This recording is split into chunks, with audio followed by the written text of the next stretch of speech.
কোনটা আসল পেজ। আমরা যেখান থেকে ফেসবুক লাইভের এগুলো যাই সেটাই আসল পেজ। তো সেই পেজে গিয়ে আপনারা সাবস্ক্রাইব করুন, আপনারা লাইক দিন, আপনারা কমেন্ট করুন, আপনারা আমাদের পোস্ট শেয়ার করুন, যা ইচ্ছা, এবং আপনারা জানান যে আজকের শো কেমন হচ্ছে, কি অবস্থা, সবকিছু জানতে পারেন। তো আজকের মতো আমরা শুরু করতে যাচ্ছি আমাদের আজকের শো, এবং আজকে ভূত এফএমের প্রথম অতিথি হচ্ছেন আফরান ভাই।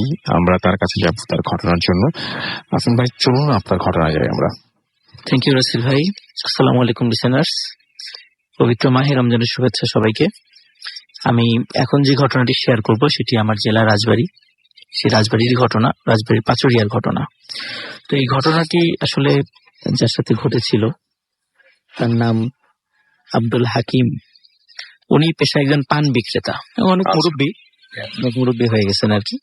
তো ওনার কাছ থেকে ঘটনাটি শোনা এবং ওনার ফ্যামিলির সাথে ঘটা ঘটনা। তো রাসেল ভাই, ঘটনাটি আসলে এটা 1958 সালের ঘটনা। 58 সালের দিকে এটা শুরু আর কি, 58 সালের দিকে শুরু হয় ঘটনাটি। তো উনি তখন অনেক ছোট ছিলেন। তো উনি ওনার ফ্যামিলিতে 7 জন ভাই বোন ছিলেন, তার মধ্যে উনি ছিলেন সবার ছোট, আব্দুল হাকিম মিয়া যিনি, উনি সবার ছোট ছিলেন। তো ওনার সবার বড় যিনি ভাই তার নাম ছিল আব্দুল হামিদ মিয়া। উনি মানে খুবই একজন তাগড়া জওয়ান সুদর্শন একজন লোক ছিলেন, এবং উনি অত্র এলাকায় মানে কুস্তিতে খুব ভালো একজন মানে পারদর্শী ব্যক্তি হিসেবে তার খুব খ্যাতি ছিল। তো একদিন রাতের বেলা ওনারা দুই ভাই এশার সালাত আদায় করার পর ওনারা বাড়িতে যাচ্ছিলেন। বাড়িতে যাওয়ার পথে তখন এখনো ওই এলাকাটা বেশ শুনশান নীরব, আর তখন তো আরো মানে ঘন জঙ্গল টঙ্গল ছিল রাস্তার ধার দিয়ে। তো ওনারা যখন যাচ্ছিলেন হঠাৎ পরিচিত একটা জায়গায় এসে হঠাৎ দেখলেন যে কে যেন ওনাদেরকে ডাকছে। আচ্ছা, তো ডাক কোন দিক থেকে আসছে খেয়াল করলেন যে রাস্তার পাশেই একটা গাব গাছ। গাব গাছটা ওনারা চিন্তেন যে ওখানে একটা গাব গাছ আছে। গাব গাছটা খুব বেশি বড়ও না এবং খুব বেশি বয়স্কও না গাব গাছটি। তো দেখলেন যে গাব গাছের উপর থেকে আওয়াজ আসছে। তো ওনারা কাছে গেলেন, ওনাদের হাতে তখন টর্চ লাইট ছিল না, মানে হারিকেন ছিল আর কি। তো দেখলেন যে ওইখান থেকে খুব মানে 80+ মুরব্বী একজন ওই গাছের উপরে বসে আছে। বলছে যে বাবা, আমি তো ভয়ে গাছে উঠে পড়েছি, আমাকে কুকুর তাড়া করেছিল, এখন কি করবো উপায় অন্তর না দিয়ে গাছে উঠে পড়েছি, আমি আর নামতে পারছি না, আমাকে তোমরা একটু কষ্ট করে নামিয়ে দেবে।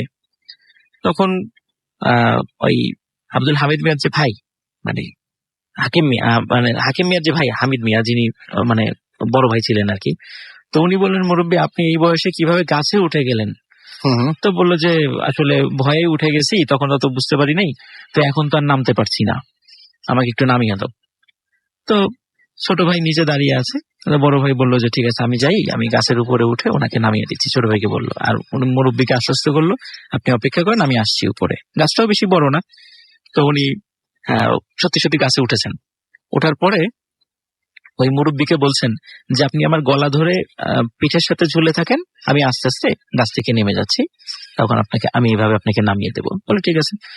মুরব্বী গলা ধরে ওনার পিঠের সাথে লেগে থাকেন এবং উনি আস্তে আস্তে গাছ থেকে যখন নামবেন তখন ওই লোকটি, মানে যিনি আব্দুল হামিদ মিয়া আর কি যিনি, তো উনি বলছেন যে মুরব্বী আপনার তো ওজন হয়তো বা ম্যাক্সিমাম 40 কেজি বা 50 কেজি হওয়ার কথা, কিন্তু আমি কুস্তি করি, কিন্তু এত ওজন আপনার, এরকম তো কখনো আমার কোনো মানুষের ওজন আমার কাছে মনে হয়নি, আপনার এত ওজন কেন?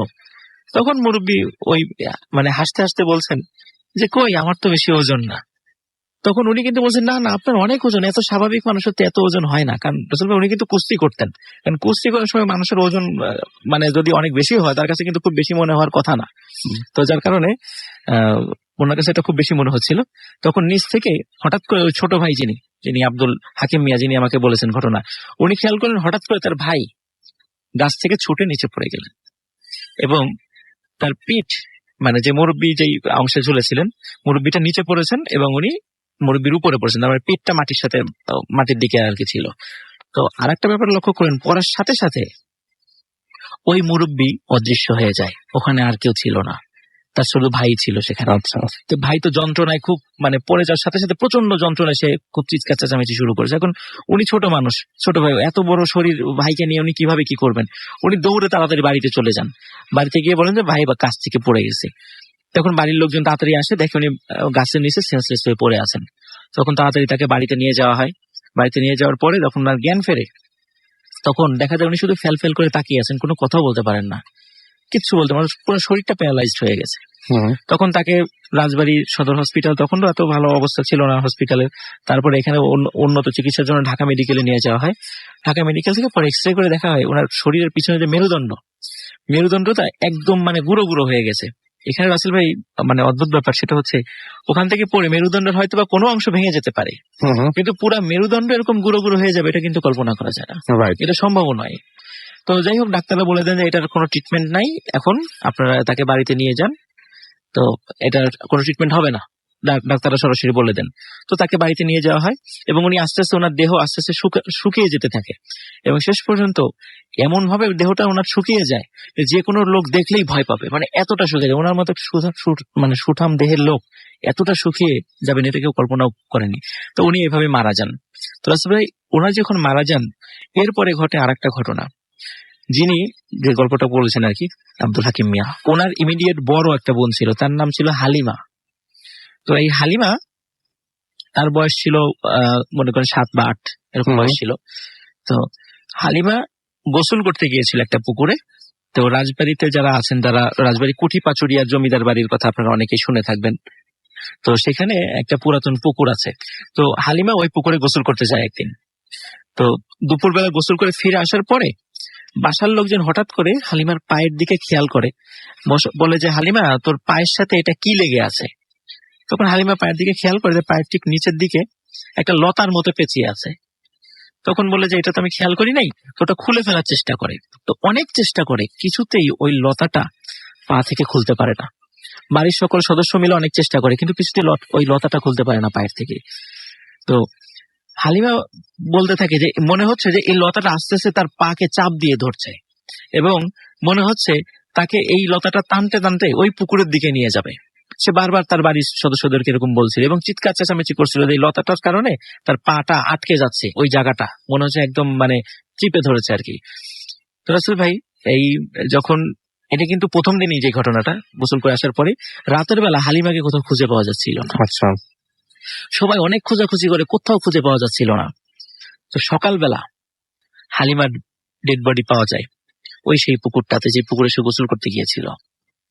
এবং সে কিন্তু বলছিল আমার মনে হচ্ছে যে আমার মানে সে এমনও বলেছিল মনে হচ্ছে তার পা হেঁটে হেঁটে এমনিতেই ওই পুকুরের দিকে চলে যাচ্ছে। তো তার যখন দেহ উদ্ধার করা হয় পুকুর থেকে, তখন পায়ের সাথে এই যে লতাটা লেগেছিল ওর তখন আর ছিল না, কিন্তু লতাটা যে গভীর ভাবে তার পায়ের সাথে লেগেছিল সেই স্পষ্ট ছাপ কিন্তু ছিল রাসেল ভাই। আচ্ছা, তো এইভাবে ওনার পরিবারের 2 জন সদস্য মারা যান। এই ঘটনা 3-4 বছরের মধ্যে আর তেমন কোনো ঘটনা ঘটেনি। 3-4 বছর পরে উনি আব্দুল মানে হাকিম মিয়াও একটু বড় হয়ে গেছেন, তখন অনেক বেশ কিছু জিনিস বোঝা শিখেছেন।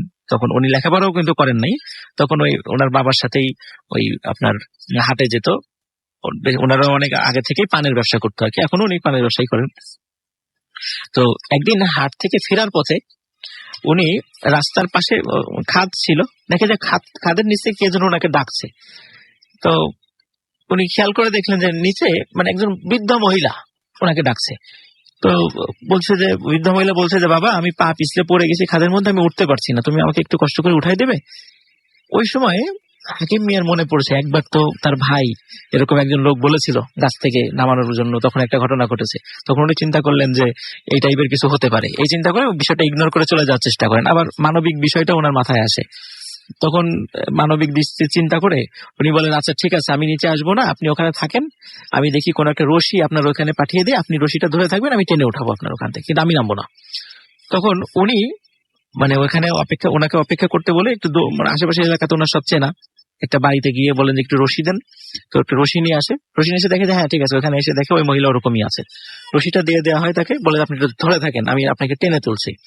তো মহিলাকে সে টেনে তোলার চেষ্টা করে, হঠাৎ খেয়াল করে যে এই যে মহিলা যিনি আস্তে আস্তে উঠে আসছেন, যে আসলে ওটা মহিলা না, দেখে যে একটা কুমিরের মতো ভয়ঙ্কর একটা প্রাণী আস্তে আস্তে ওনার দিকে ঠিক ওই রাস্তা বেয়ে উপর দিকে উঠে আসছে। উনি যখনই এই দৃশ্যটা দেখেন তখনই মানে ওইখানে সেন্সলেস হয়ে পড়ে যান। ওনার যখন সেন্স ফেরে তখন কিছু লোক দেখে যে ওনার কিছু লোক ওনার বাড়িতে নিয়ে আসছে, নিয়ে আসার পর জিজ্ঞেস করা হয় যে কি হয়েছিল, উনি সব ঘটনা বলেন। তখন এই ঘটনা বলার পরে বলে যে এরকম রাস্তার পাশে এরকম তুমি একা একা আসতেছিলে, রাতের বেলা এরকম ঘটনা ঘটতেই পারে। তো এরকম এই জন্য একা একা আসা ঠিক না, এরকম সবাই এরকম বলে যে এরকম আমরা অনেক সময় টুকিটাকি জিনিস দেখি, কখনো একা আসবা না, এই বলে সবাই সান্ত্বনা দেন। তো এই ঘটনা রাসেল ভাই 2 সপ্তাহ পর উনি একদিন একা একাই, মানে উনি রেগুলার 5 ওয়াক্ত নামাজ পড়তেন, এশার নামাজ পড়ে ফিরছিলেন, ঠিক ওই সেই গাব গাছ থেকে হঠাৎ করে একটা আওয়াজ আসে যে এই আমাকে একটু নামিয়ে দিবি গাব গাছ থেকে, আমি তো নামতে পারছি না। তখন উনি তাকিয়ে দেখেন ওই সেই বৃদ্ধ, যে বৃদ্ধটা তার ভাইকে বলেছিল যে আমাকে একটু গাছ থেকে নামিয়ে দাও, এবং তাকে নামাতে গিয়ে ওই ঘটনাটা ঘটে। তারপরে ওই বৃদ্ধকে কিন্তু কোথাও আর খুঁজে পাওয়া যায়নি। তখন ওই লোক মানে আব্দুল মানে হাকিম মিয়া উনি সাহস করে বলেন যে আমি তোমাকে গাছ থেকে নামাবো না। তখন বলে যে নামাবি না তো, তাহলে এবার তোর পালা, এটা বলে। তো এটা বলার পরে দেখে যে আর গাছে কেউ নাই বা অদৃশ্য হয়ে গেছে, উনি আর কাউকে দেখেন না, উনি তাড়াতাড়ি বাড়িতে চলে যান। বাড়িতে গিয়ে ওনার খুব জ্বর আসে, খুব অসুস্থ হয়ে পড়েন। তো অনেক ডাক্তার কবিরাজ দেখানো হয়, কিন্তু কিছুতেই এই সমস্যা এটা যে কেন হচ্ছে কেউ কিছু বলতে পারেন না। তো এটা সমাধান রাসেল ভাই হয়েছিল। তো যারা যারা বিশেষ করে যদি মাদ্রাসার কেউ শুনে থাকেন, এখন যার নাম বলবো তারা হয়তো তার নামটা অনেকে শুনতে পারবেন। নামটা আমরা না হয় নাই বলি। আচ্ছা, একজন বুজুর্গ ব্যক্তির দোয়ার বরকতে আল্লাহ তাআলা তাকে মানে মাফ করেছিলেন আর কি। এখনো উনি আছেন, যারা কুঠি পাচুরিয়া বাড়ি রাজবাড়ি, ওনার নাম আব্দুল হাকিম মিয়া, উনি পানের ব্যবসা করেন। তো অনেকেই তার কাছ থেকে এই ঘটনাটা জানতে পারেন। এখন উনি আছেন, সুস্থ আছেন এখন। Thank you so much. আমরা পরবর্তী ঘটনায় যাব, এবং এই মুহূর্তে আমাদের সঙ্গে আমার কাছে আছে একটা ইমেইল, এবং সেই ইমেলটা আমরা পড়ব। তো যেভাবে লিখেছেন সেভাবে পড়ছি। হ্যালো রাসেল ভাই, আমি গোলাম দস্তগীর নাহিদ, দিনাজপুরের নবাবগঞ্জের ভাদুরিয়া থেকে বলছি। আজ আমি আমার জীবনের একটি বাস্তব ঘটনা শেয়ার করতে চাই। ঘটনাটি আজও আমার জীবনের অনেক বড় একটি প্রশ্ন হিসেবে রয়েছে। জানি না এর ব্যাখ্যা বা উত্তর আজও পাবো কিনা। ঘটনাটি ঘটে নবাবগঞ্জ থানার কোনো একটি পরিত্যক্ত পেট্রোল পোস্টে 2015 সালের ফেব্রুয়ারি মাস 7 তারিখে। আমার এখনো স্পষ্ট মনে আছে, চাঁদনি রাত, আকাশের আবছা আলোতে আমি সেই পেট্রোল পোস্টের পাশ দিয়ে বাইসাইকেল নিয়ে গান গাইতে গাইতে আসছিলাম। সাইকেলের পেছনে বসেছিল আমার ফ্রেন্ড এক্লাস। হঠাৎ সামনে একটি বৃদ্ধ লোক এসে আমার সাইকেলের হ্যান্ডেল ধরে এবং করুণ সুরে আমার কাছে আর্তনাদ করে এবং বলে, বাবা, আমার স্ত্রীকে বাঁচাও, স্ত্রীকে বাঁচাও। আমি কিছু বুঝতে পারি না। ওনাকে দেখে অনেক ক্লান্ত আর ক্ষুধার্ত মনে হচ্ছিল। আমি তার আর্তনাদ শুনে আর চুপ থাকতে পারলাম না। আমার ফ্রেন্ডকে বললাম, তুই এইখানে সাইকেলটা নিয়ে দাঁড়িয়ে থাক, আমি আসছি। একদিকে আমার ফ্রেন্ড আমাকে বারবার না যাবার জন্য বারণ করছিল, অন্যদিকে বৃদ্ধ লোকটির আর্তনাদ। আমি বুঝতে পারছিলাম না আমি কোন দিকে যাব। আমি আমার ফ্রেন্ডকে বললাম, তুই একটু অপেক্ষা কর, আমি। কথা বলার পর আমার ফ্রেন্ড বলল, ঠিক আছে, যা, কিন্তু তাড়াতাড়ি আসবি। এরপর আমি বৃদ্ধ লোকটির সাথে গেলাম, এবং বলতে ভালো পেট্রোল পোস্টটা ছিল মেইন রোড থেকে একটু দূরে ঝোপের মধ্যে, ছোট্ট একটি পরিত্যক্ত ঘর, স্পষ্ট দেখা যাচ্ছে চাঁদের আবছা আলোতে। আমি ওনাকে বললাম, কোথায় আপনার স্ত্রী? উনি বললেন, আর একটু সামনে বাবা, বলে তিনি আমাকে ওই পেট্রোল পোস্টের সেই ঘরের সামনে নিয়ে গেলেন আর বললেন, এই ঘরের মধ্যেই আমার স্ত্রী আছে। আমি কিছুটা অবাক হলাম। এত পুরাতন একটা শ্যাওলা পড়া ভাঙা ঘরে আপনার স্ত্রী তাকে রেখেছেন, আজব ব্যাপার। আমি ঘরটির ভাঙা জানালা দিয়ে তাকিয়ে দেখলাম ঘরটির ভেতরে কিছু মিটমিট আলো দেখা যাচ্ছে। উনি আমাকে বললেন, তুমি এখানে দাঁড়াও, আমি দেখি কবরটা খোঁড়া শেষ হলো কিনা।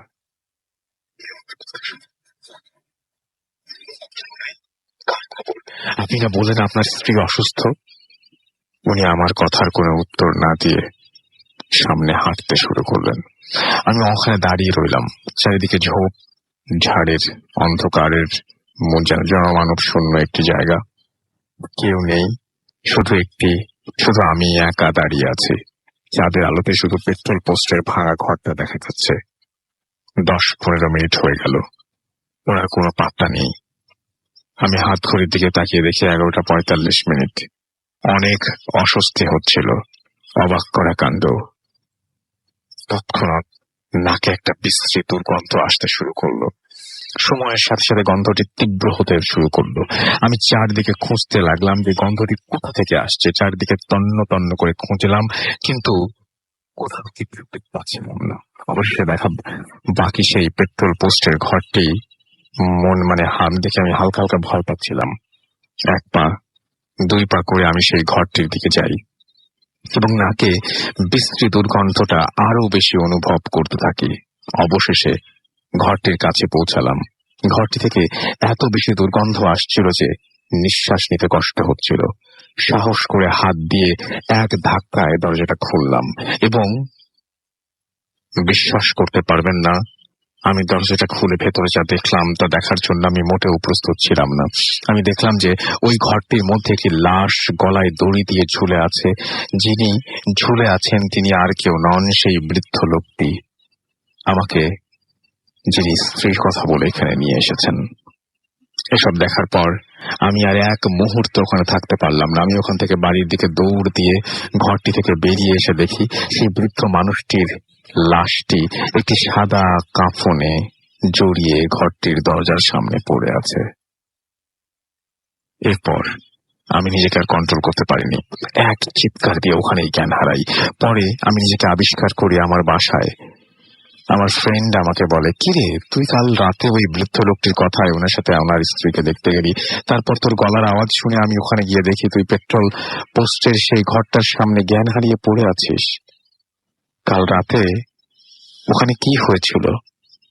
রাসেল ভাই, আমি আজও এই প্রশ্নের উত্তর পাইনি যে সেই দিন রাতে আমার কাছে যিনি এসেছিলেন সেই বৃদ্ধ লোকটি কে, সেই বৃদ্ধ বেশে তিনি কে, এবং আমার যদি সেই বৃদ্ধটি আমার কাছে এসেই থাকেন তাহলে সেই পেট্রোল পোস্টের ঘরে ঝুলে থাকা লাশটি কার ছিল?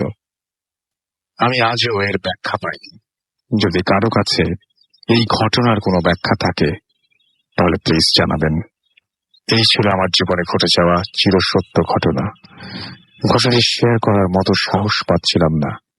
আজ সাহস করে ঘটনাটি শেয়ার করব।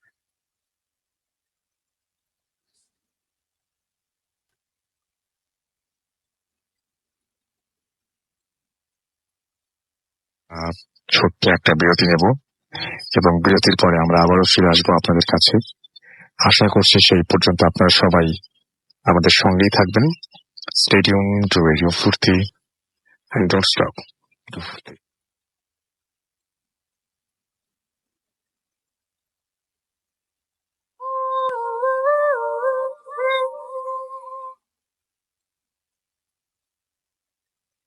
Yes, the night comes alive with গ্রামীণ ফোন। শুনছেন সবসময় রেডিও ফুর্তি 8.0 FM। সেকেন্ড স্টোরির প্রশংসা করেছেন আহমেদ শামীম। কাইয়ুম বিশ্বাস জয়ন্ত লিখেছেন স্টোরিটা অনেক ভয়ের ছিল। এছাড়াও চিটাগং থেকে নাম লেখে নিয়ে পড়তে পারলাম না, শাহরিয়ার ফয়সাল চিটাগং থেকে আরেকজন শাহরিয়ার ফয়সাল, তিনি SMS করেছেন 7 জন কাজিনের সঙ্গে তারা ভূত FM শুনছেন। ছবি তুলে আমাদের ফেসবুক পেজে কিন্তু আপলোড করে দিতে পারেন এবং পেজে যদি আপনি আপলোড করেন সবাই দেখবে, আমিও দেখবো। তারেক খুলনা থেকে লিখেছেন অসম, আমাদেরকে খুলনা থেকে আনোয়ার প্রভু তার ওয়াইফ আফরিন লিখেছেন ইমেলটা নাইস ছিল। ইমেল পান্ডে গুলশান 2 থেকে লিখেছেন ওয়েদারটা পারফেক্ট, সাথে আছি সব সময়। রূপা খুলনা থেকে লিখেছেন ভাইয়া আজ রুমে একা একা লাইট অফ করে শুনছি। রিয়াজুল ইসলাম লাবিন আমাদের SMS করেছেন এবং তিনি আমাদেরকে বলছেন যে এখন ভূত FM রমাদান মাসে শোনা অন্যরকম মজা, কারণ ডেফিনেটলি অনেক মজা হয়, কারণ হচ্ছে যে এইটা শেষ করি তারপরে সেহরি করা যায়। Doctor Tahiya Noakhali medical college থেকে লিখেছেন যে আজকে রুমমেট বাড়ি চলে গেছে, সো আমি একা একা শুনছি। ওকে, এবং তিনি বলছেন যে লাভিং টু বি স্কেয়ার্ড, বাহ চমৎকার। অমিহা আমাদের SMS করেছেন। এছাড়া আমাদের SMS করেছেন দেখতে পাচ্ছি পলাশ সিলেট থেকে লিখেছেন লাভ ইউ ভূত FM। আমাদেরকে এছাড়াও ইয়ামিন আহমেদ SMS করেছেন তানোর রাজশাহী থেকে, অনেকদিন পর তিনি শুনছেন ওয়েলকাম ব্যাক। আবু রায়হান আমাদের সাথে আছেন। রূপা খুলনা থেকে আমাদের সঙ্গে আছেন দেখতে পাচ্ছি গোলাম রাব্দিন ফ্রম মিডফোর্ড। আবু রায়হান আমাদের সঙ্গে আছেন। মাহমুদুল হাসান রনি চিরাং চিটাগং থেকে আমাদের সঙ্গে আছেন। আইয়ুব আমাদের সঙ্গে আছেন দেখতে পাচ্ছি। এছাড়াও ফুয়াদ এবং কি হচ্ছে ভয়ের সেরা গল্প ছিল ভাইয়া। রোমান আমাদের ঢাকা থেকে মোহাম্মদপুর থেকে আমাদের সঙ্গে আছেন। আমরা চলে যাবো আমাদের পরবর্তী অতিথির কাছে। আপনার নামটা প্লিজ একটু বলবেন, তারপর আপনার ঘটনায় যাবো আমরা। আসসালামু আলাইকুম, আমি রিফাত আক্তার শিমু বলছি। জি। আমাদের এটি কোনো ঘটনা নয়, আমরা ইনভেস্টিগেশন করার সময় যা দেখেছি এবং যা অভিজ্ঞতার শিকার হয়েছি তাই আপনাদের কাছে এখন তুলে ধরছি। আমাদের প্রথম প্রোগ্রাম যেটা আমরা করি কেরানীগঞ্জের আটিতে একটি পরিত্যক্ত বাড়ি এবং একটি গাছ কিনে। স্থানীয় বাসিন্দারা বলেছেন যে রাত 11টার থেকে ওই গাছটির সামনে একটি ছোট্ট একটা বাচ্চার ছায়া দেখতে পাওয়া যায় এবং ওই বাচ্চাটি ওখানে দৌড়াদৌড়ি করে এবং গাছে পা দুলিয়ে বসে থাকে। আর বাড়িটির ঘটনা বলতে গেলে বাড়িটি 15 বছর ধরে পরিত্যক্ত। বাড়িটি অনেকবার বানানোর উদ্যোগ নিলেও শেষ পর্যন্ত বাড়িটি বানানো হয়নি। আর বাড়িটির বর্ণনা প্রথমে আমি একটু দিয়ে নিই। বাড়িটি হচ্ছে অনেকগুলো ঝোপের ভেতর দিয়ে বাড়িটির বাম পাশে হচ্ছে বুড়িগঙ্গা নদীর তীর এবং পাশে একটি ঝোপ আছে। বাড়িটির সামনে একটি মান্ডা গাছ। আর বাড়িটি যদি ঢুকতে যাই তাহলে ডান দিকে একটি রুম, বরাবর একটি রুম, আর একদম লাস্ট মানে বাম দিকে একটি বাথরুমের মতো বানানো হয়েছে। তো আমরা এগুলো শুনে, আর মোস্ট ইম্পর্টেন্টলি ওই ঝোপের যে ঘটনাটা আর কি, বাড়ির পাশে যে ঝোপটা, ওই ঘটনাটা হচ্ছে অনেকদিন আগে রাত 2:30 কি 3টার দিকে দুটা ছেলে বসে বসে কথা বলছিল। তো তখন হঠাৎ কোত্থেকে একটি আগুনের গোলা ওই ঝোপে এসে পড়ে। তারপর ওই ঝোপ থেকে একটি সাদা বিশাল বড় শ্যাডোর মতো একটা লোকের মানুষের মতো অবয়ব বের হয়, ওই ছেলে দুটোর সামনে আসতে থাকে। তখন ছেলে দুটো দেখে ভয় পেয়ে যায় এবং ওখান থেকে দৌড় দেয়। আচ্ছা। তারপর ওখানকার স্থানীয় বাসিন্দাদের মতে আমরা ঠিক রাত 11টার দিকেই ওখানে পৌঁছাই। তো শুরু করি আমাদের ইনভেস্টিগেশন ওই বাড়িটি থেকে। তো বাড়িটির ফার্স্ট অফ অল আমরা বাড়ির যে ঝোপটা এখানে দাঁড়িয়ে আমরা আমাদের টিম দাঁড়িয়ে কথা বলছিলাম এবং ওখানকে যে বাসিন্দা ছিল উনি আমাদের ওখানকার ঘটনাটা বলছিল। ঠিক ওই মোমেন্টে নাদিম ভাই এবং সাজেদ ভাই বাড়ির অপোজিটে যে ঝোপটা ওইখানে একটা সাদা অবয়ব দেখতে পায়, শ্যাডোর মতো। তো আমরা ওই মুহূর্তে সবাই দেখার চেষ্টা করি, কিন্তু তখন আর ওই মুহূর্তে ওটা থাকে না।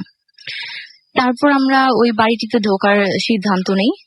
তো বাড়িটিতে ঢোকার সাথে সাথে ভেতরে ডান দিকে যে রুমটার কথা বললাম, ওই ডান দিকের রুমে একটি বিশাল বড় একটা গাছ আছে। তো ডিরেক্টলি আমরা বাথরুমের এখানেই যাই, কারণ শুনেছি বাথরুমের সাইডটা নাকি খুবই হন্টেড।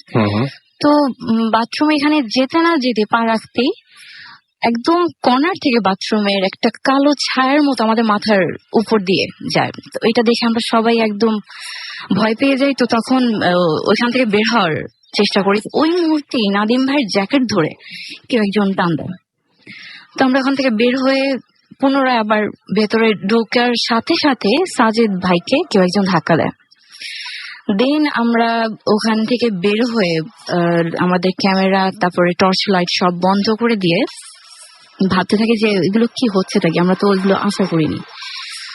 দেন হঠাৎ ওই যে ডান দিকে যে রুমটার কথা বললাম রাসেল ভাই, ওইখানে দুটো চোখ এত মানে আগুনের মতো ছিল, জল জল করছিল। আর চোখগুলোর মধ্যে অনেকখানি ডিস্টেন্স ছিল, যেটা কিনা কোনো নর্মাল মানুষ বা কোনো পশুর কখনো অবশ্যই হবে না। তো ওইটা দেখা মাত্র আমরা ক্যামেরায় তোলার চেষ্টা করলাম, কিন্তু আনফরচুনেটলি তখন আর ওটা ছিল না। তো দেন আমরা আবার ওই রুমের ভেতরে চেষ্টা করলাম ভেতরে ঢোকার, কিন্তু তারপর থেকে আমরা কোনোভাবেই ঢুকতে পারিনি। আর তখন থেকেই বিভিন্ন ধরনের শব্দ হচ্ছিল, যেমন গাছ থেকে কিছু ফেলার, তারপরে আমাদের পেছন পেছনে কেউ একজন হাঁটছিল, আর একটা মহিলা কণ্ঠে আমাদের বলছিল চলে যায় এখান থেকে। তো দেন আমরা ওই যে ঝোপটার কথা বললাম, ওই ঝোপের সামনে দাঁড়িয়েছিলাম, আর পাশেই ছিল নদীর তীরটা, বুড়িগঙ্গা নদীর তীর। তো ওখানে দাঁড়িয়ে আমরা বলছিলাম যে আমরা ইনভেস্টিগেশন কেন করতে পারছি না। তো ওই 4-5 মিনিটের মধ্যেই ওই নদীর তীর থেকেই একটা সাদা ছোট্ট একটা বাচ্চার অবয়বের নাদিম ভাই দেখতে পেল ফার্স্ট অফ অল। সাদা, অনেকটা ধোয়ার মতো। তো দাদা এটা নাদিম ভাইটা দেখে রাসেলকে বলল যে, রাসেল তুমি কি কিছু দেখতে পাচ্ছ ওই নদীর তীরটাতে? তখন বলছে হ্যাঁ ওটা ওটা কি। তখন আমরা সবাই, আমাদের যে টিম মেম্বার যে কজন আমরা ছিলাম, তখন সবাই আমরা দেখার চেষ্টা করছিলাম। ইভেন আমরা সবাই ওই মুহূর্তে দেখতে পাই। তো সাথে সাথে আমরা ওটা মানে চিন্তা করার আগে ওটা আস্তে আস্তে লম্বা হওয়া শুরু করে। তো লম্বা হতে হতে ওই মুহূর্তে আমাদের কারোই মাথা কোনো কাজ করছিল না। আমরা সবাই ওটার দিকে তাকিয়েছিলাম। ইভেন ওটা লম্বা হওয়ার পর পর ওটা আমাদের সামনের দিকে আসতেছিল। তো এটা দেখে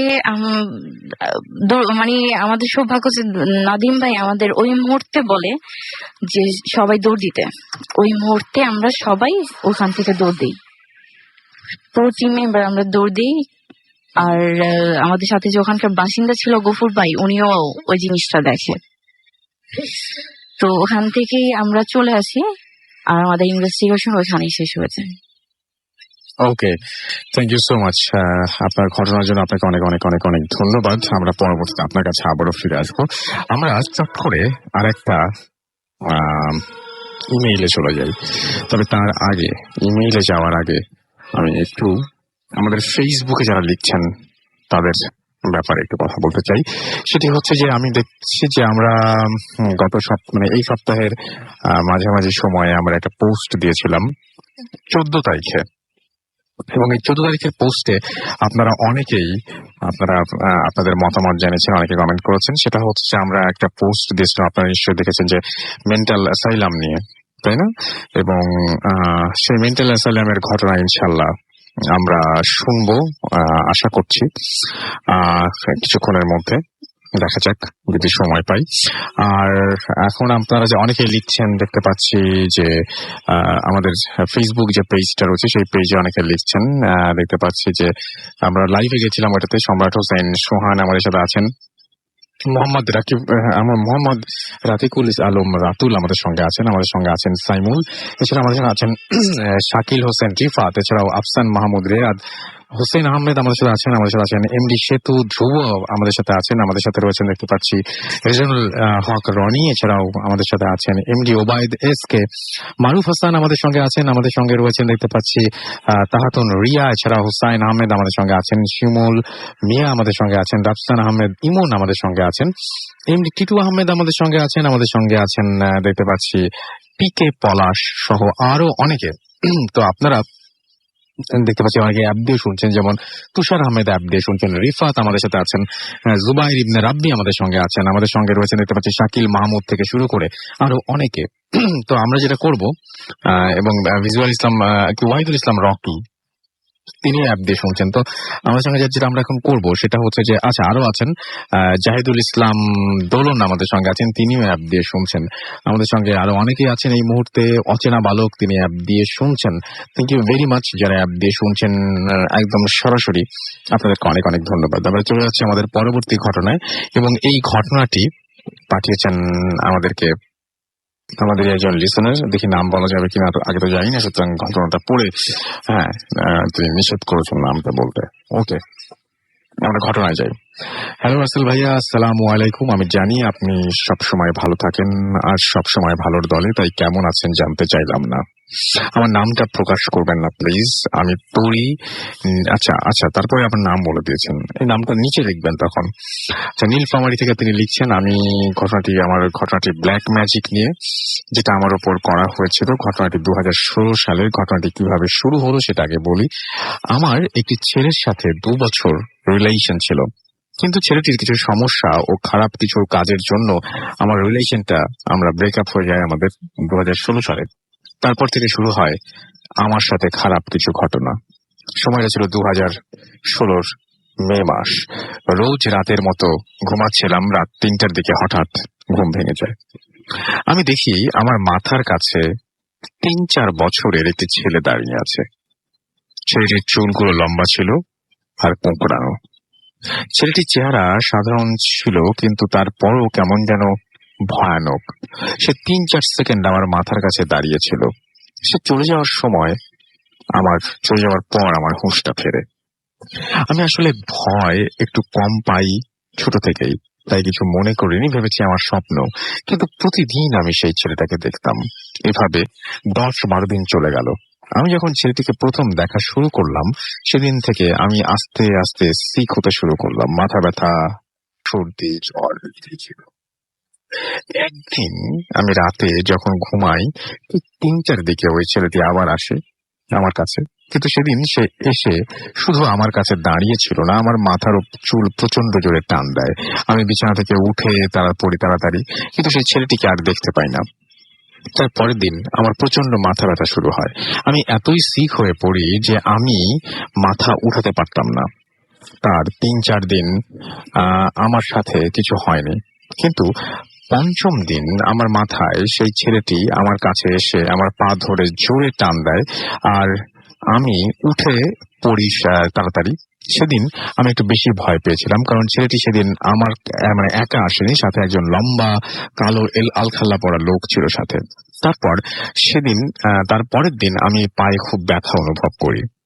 তখন পায়ে আমি 4টা ছোট আঙুলের ছাপ দেখতে পাই। এতদিন আমার সাথে যা যা ঘটেছে আমি আমার পরিবারের কারোকে সেটা জানিয়েছিলাম না, কিন্তু সেদিন আমি আমার মাকে বলি আর সেই আঙুলের ছাপ দেখায়। আমার মা বিশ্বাস করেনি, বলেছেন হয়তো ব্যথা পেয়েছ।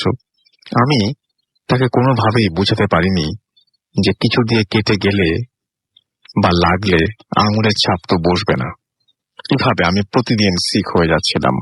আমার কিচ্ছু ভালো লাগতো না, একা থাকতাম, মেজাজ খিটখিটে লাগতো, পড়ার ক্ষতি হতো। এভাবে 1 মাস পার হলো। এরপর শুরু হলো নতুন ঘটনা। ঠিক 3টার দিকে আমার ঘুম ভাঙলো। আমি দেখতে পাচ্ছি স্পষ্ট যে 2টা বেটে মানুষ, যাদের আমরা বোন মানুষ বলি, আমার হাত শক্ত করে ধরে রেখেছে। উল্লেখ্য, আমি সবসময় কাত হয়ে শুই। আর সেই যে ছোট ছেলেটার সাথে একজন লম্বা কালো আলখেল্লা পরা লোককে দেখেছিলাম, সেই লোকটি আমার মাথার কাছে এসে দাঁড়ায় আর আমার শরীরে একটি গাছের শেকড় ছুঁড়ে মারে। কিন্তু এত ঘটনা যে ঘটছে আমার সাথে, আমি না পারছি নড়তে, না পারছি গলা দিয়ে আওয়াজ বের করতে। যখন সেই বোন মানুষ দুটা আর লোকটা চলে গেল, তখন আমি বিছানা থেকে উঠে যাই তাড়াতাড়ি। আম্মুকে ডেকে বলি সব। আম্মু বলে, তুমি হরর ফিল্ম দেখো, তাই তোমার সাথে এরকম স্বপ্ন হয়তো ঘটেছে। কিন্তু সেদিন একটা জিনিস লক্ষ্য করেছিলাম, সেই ছোট ছেলেটি আসেনি। তারপর দিন থেকে আমি প্রচন্ড সিক হয়ে যাই। প্রচন্ড রক্তবমি করার কারণে হসপিটালে আমাকে ভর্তি করতে হয়। যেদিন আমি হসপিটালে ছিলাম, সেদিন রাতে ঘটে যায় আমার জীবনের সব থেকে খারাপ ঘটনা, যা অনেক ভয়ের এবং আমি যা কখনো ভুলতে পারবো না। ঠিক রাত 3টার দিকে আমার ঘুম ভাঙে। আমি আমার সামনে 3টা অনেক লম্বা আয়না দেখতে পাই, যাতে সেই কালো আলখেল্লা পরা লোকটাকে দেখা যাচ্ছে। 3টা আয়নায় একটা লোককে দেখতে পাচ্ছি আমি। তারপর হঠাৎ আমি টের পাই যে আমি যে বেডে শুয়ে আছি সেটা আস্তে আস্তে উপরের দিকে উঠছে আর নামছে, যেমনটা লিফটে উঠলে অনুভব করি আমরা। আর সাথে সাথে বেডটার ভাইব্রেশন হচ্ছে। আর 3টা আয়নায় আমি সেই লোকটিকে দেখছি যে আমার দিকে এক দৃষ্টিতে তাকিয়ে আছে। ভাইয়া, বিশ্বাস করেন, আমি শুধু ঘামছি, আমার গলা ফেটে চিল্লাচ্ছি, কিন্তু একটু আওয়াজ বের হচ্ছে না। এভাবে 5 মিনিট এমন হলো আমার সাথে। তারপর আমার আর কিছু মনে নেই। আমার যখন সেন্স ফেরে, তখন পরিবারের সবাই, ডাক্তার, নার্স আমাকে ঘিরে ধরেছে। আমার মা কাঁদছে। তখন আমাকে সবাই বলে আমি নাকি হসপিটালের বাথরুমে পড়েছিলাম। সেখানেই আমাকে সেন্সলেস অবস্থায় পাওয়া গিয়েছে, আর হাত থেকে বের হচ্ছিল অনেক রক্ত। এসব শুনে আমার মাথা কাজ করছিল না। আমি এত সিক ছিলাম যে হাঁটতেই পারছিলাম না। তাহলে কিভাবে আমি বাথরুমে যাব? আর কাল রাতে আমার সাথে যা হয়েছে আমি তা সব বলেছি আমার বাবা মাকে। তখন আমার মা খুব ভয় পেয়ে যায়, আর সেদিন আমি বাসায় চলে আসি। হসপিটালে আর 1 মিনিটও থাকিনি। আমার আম্মু আমার এক দাদু আছেন, যিনি ইমাম এবং অনেক পরহেজগার লোক, এবং তার কাছে যে সব বলেন। তখন তিনি আমাকে একটি তাবিজ এবং পানি পড়া দেন আর বলেন আমাকে ব্ল্যাক ম্যাজিক করা হয়েছে। তিনি তিনি 2 দিন পর জানাবেন কে করেছে কাজটা। এই 2 দিন আমার সাথে কিছু হয়নি এবং দাদু জানান যে আমার সাথে যার রিলেশন ছিল সেই কাজটি করেছে যাতে আমি একটা সময় পাগল হয়ে যাই। আমার ক্ষতি করার জন্য এই কাজটি করেছে সে। এরপর আমার উপর থেকে ব্ল্যাক ম্যাজিকের প্রভাব কাটতে শুরু করে। আমি আস্তে আস্তে সুস্থ হতে থাকি। এখন আমি আল্লাহর রহমতে ভালো আছি, অনেক ভালো আছি। আমার কোনো সমস্যা হয়নি। গুছিয়ে লিখতে পারিনি ভালোভাবে, তাই ক্ষমা চেয়েছি। ভালো লাগলে পড়ে শোনাবেন। ভালো থাকবেন। আল্লাহ হাফেজ। তো এই ছিল ঘটনা এবং আশা করছি এই ঘটনাটিও আপনাদের অনেক বেশি ভালো লেগেছে। এবং আমার কাছে বেশ কিছু SMS রয়েছে। স্পর্শ আমাদের SMS করেছেন, রায়হান আমাদের SMS করেছেন, আমাদের মুন্না SMS করেছেন, তাহিন আমাদের SMS করেছেন, আমাদেরকে SMS করেছেন দেখতে পাচ্ছি সোহান, তারেক খুলনা থেকে SMS করেছেন, রবিউল আমাদের SMS করেছেন আমাদেরকে তৌফিক উজ্জামান। এবং আজকের ওয়েদারের সাথে কাহিনীগুলো জমজমাট হচ্ছে তাই লিখেছেন তিনি। আমাদেরকে সিলেট থেকে লিখেছেন, নাম লেখেননি। গোলাম রাব্বি আবারও SMS করেছেন এবং তিনি বলছেন ভূতেশন 2 দিন করা যায় কিনা। আমাদেরকে এছাড়াও দেখতে পাচ্ছি রায়হান SMS করেছেন এবং আমাদেরকে SMS করেছেন হৃদয় মাহিম। এছাড়াও মেহেদি গোহাল বাড়ি থেকে চাঁপাইনবাবগঞ্জ থেকে আমাদের SMS করেছেন। এ বি গাফফার সিরাজগঞ্জ থেকে আমাদের SMS করেছেন চিটাগাং থেকে অমিত, সাগর, শোভন একসাথে শুনছেন তারা। এছাড়াও শাহাবুদ্দিন আমাদের SMS করেছেন, আশিক আমাদের SMS করেছেন আপন ঢাকা থেকে। এছাড়াও আমাদের SMS আচ্ছা আপন জানিয়েছেন ফেসবুকের লিঙ্ক www.facebook.com/radio.ফুর্তি, এটা লিখলেই হয়ে যাবে। এফডি সাজিদ আমাদের সাথে আছেন, আমাদের সাথে রয়েছেন আরো অনেকেই। আমরা ছোট্ট একটা বিরতিতে আরো একবার যাব এবং তারপরে আবারও আপনাদের সাথে ফিরে আসবো। সেই পর্যন্ত আমাদের সাথে থাকুন। Stay tune two radio.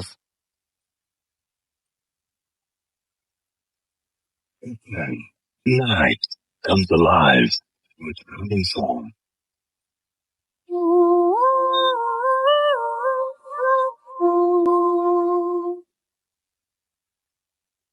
Yes, the night comes alive with গ্রামীণ ফোন শুনছেন সবসময় রেডিও 48.2 FM। আমরা চলে যাব আমাদের পরবর্তী অতিথির কাছে। আপনার নামটা প্লিজ একটু বলবেন, তারপর আপনার ঘটনায় যাব আমরা। আপনার নাম বলা যাবে না। ওকে, তাহলে আপনি সরাসরি আমরা আপনার ঘটনায় যাই। কোথা থেকে এসেছি এটা কি বলা যাবে? ওকে, তাহলে আমরা সেটার পরে আমরা ঘটনায় যাই। আমি ধানমন্ডি থেকে এসেছি। And আমার স্টোরিটা 2014 সালের। তো একদিন রাত্রে স্টোরি। তো আমি ঘুম এসেছিলাম, তখন সাডেনলি আমার কানে একটা সাউন্ড আসে যে একটা মহিলার আর্তনাদ, যে কেমন মানুষ, কারো বুকে কোনো মায়া দয়া নাই, বাচ্চাটা খুব অসুস্থ, কেউ কোনো সাহায্য সহায়তা করেন। তো আমি দেখে আমার খুব মায়া লাগলো, এত কেন জানি খুব মায়া হচ্ছিল। তো যখনই আমি উইন্ডোটা খুলে জাস্ট নিচে তাকালাম, দেখলাম একটা মহিলা, তার কোলে একটা বাচ্চা। তো দেখে আমার খুব মায়া লাগলো। তো আমি চিন্তা করলাম যে আচ্ছা ঠিক আছে, কয়টা বাজে দেখি, 1টা বাজতে ঠিক 10 মিনিট বাকি। তো তখন বাসে অ্যাজ ইউজুয়াল সবাই 1:30 এই টাইমে ঘুম আসে। সো আমি যেই ডোরটা খুললাম আমার রুমের, দেখলাম আমার বাসা এত নীরব আর এত অন্ধকার যে আমার লাইফে আমি কোনোদিন দেখিনি। দেখে আমি আবার খুব ভয় পেয়ে যাই, আমার রুমের ডোর অফ করে দিয়ে আমি আবার শুয়ে পড়ি। তো শুয়ে পড়ি, আমি থাকি 5th ফ্লোরে, এন্ড 5th ফ্লোর থেকে নিচের সাউন্ড এত ক্লিয়ারলি আমার কানে আসবে আমি কোনদিন চিন্তাও করিনি, ইভেন আমার রুমের ফ্যান এসি সব ছাড়া। তো তখনই আবার সেই সাউন্ডে আমার কানে আসতেছে যে কেমন মানুষ, কারো বুকে কোনো মায়া দয়া নাই, বাচ্চাটা খুব অসুস্থ, কেউ কোনো সাহায্য সহায়তা করেন। তো আমি দেখলাম আমি আবার গেলাম, তো যে দেখলাম একটা লোক তার পাশ দিয়ে গেল, তাকে টাকা দিল, সেটাও দেখলাম। তো দেখে আমার খুব মায়া লাগলো। তো আমি আমার ওয়ালেটটা খুললাম, দেখলাম যে ভাঙতে কোনো টাকা নেই, শুধু 100 টাকার নোট। তো দেখে আমি যখন আসছি তখন আমার বাসার নিচে একটা গাছ আছে। তো গাছের একটু পাশে দেখি সে মহিলাটা দাঁড়ায় আছে আর বলতেছে যে কেমন মানুষ, কারো বুকে কোনো মায়া দয়া নেই, আমার বাচ্চাটা সিক। তো তখনই আমি জাস্ট 100 টাকার নোটটা আর একটা আমার ওয়ালেটে 5 টাকার একটা কয়েন ছিল, ওটা মুড়িয়ে আমি জাস্ট ও জানলা থেকে নিচে ফেললাম।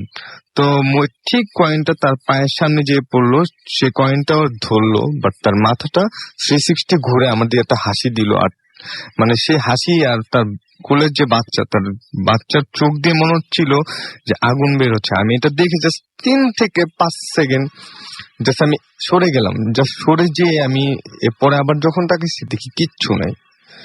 তো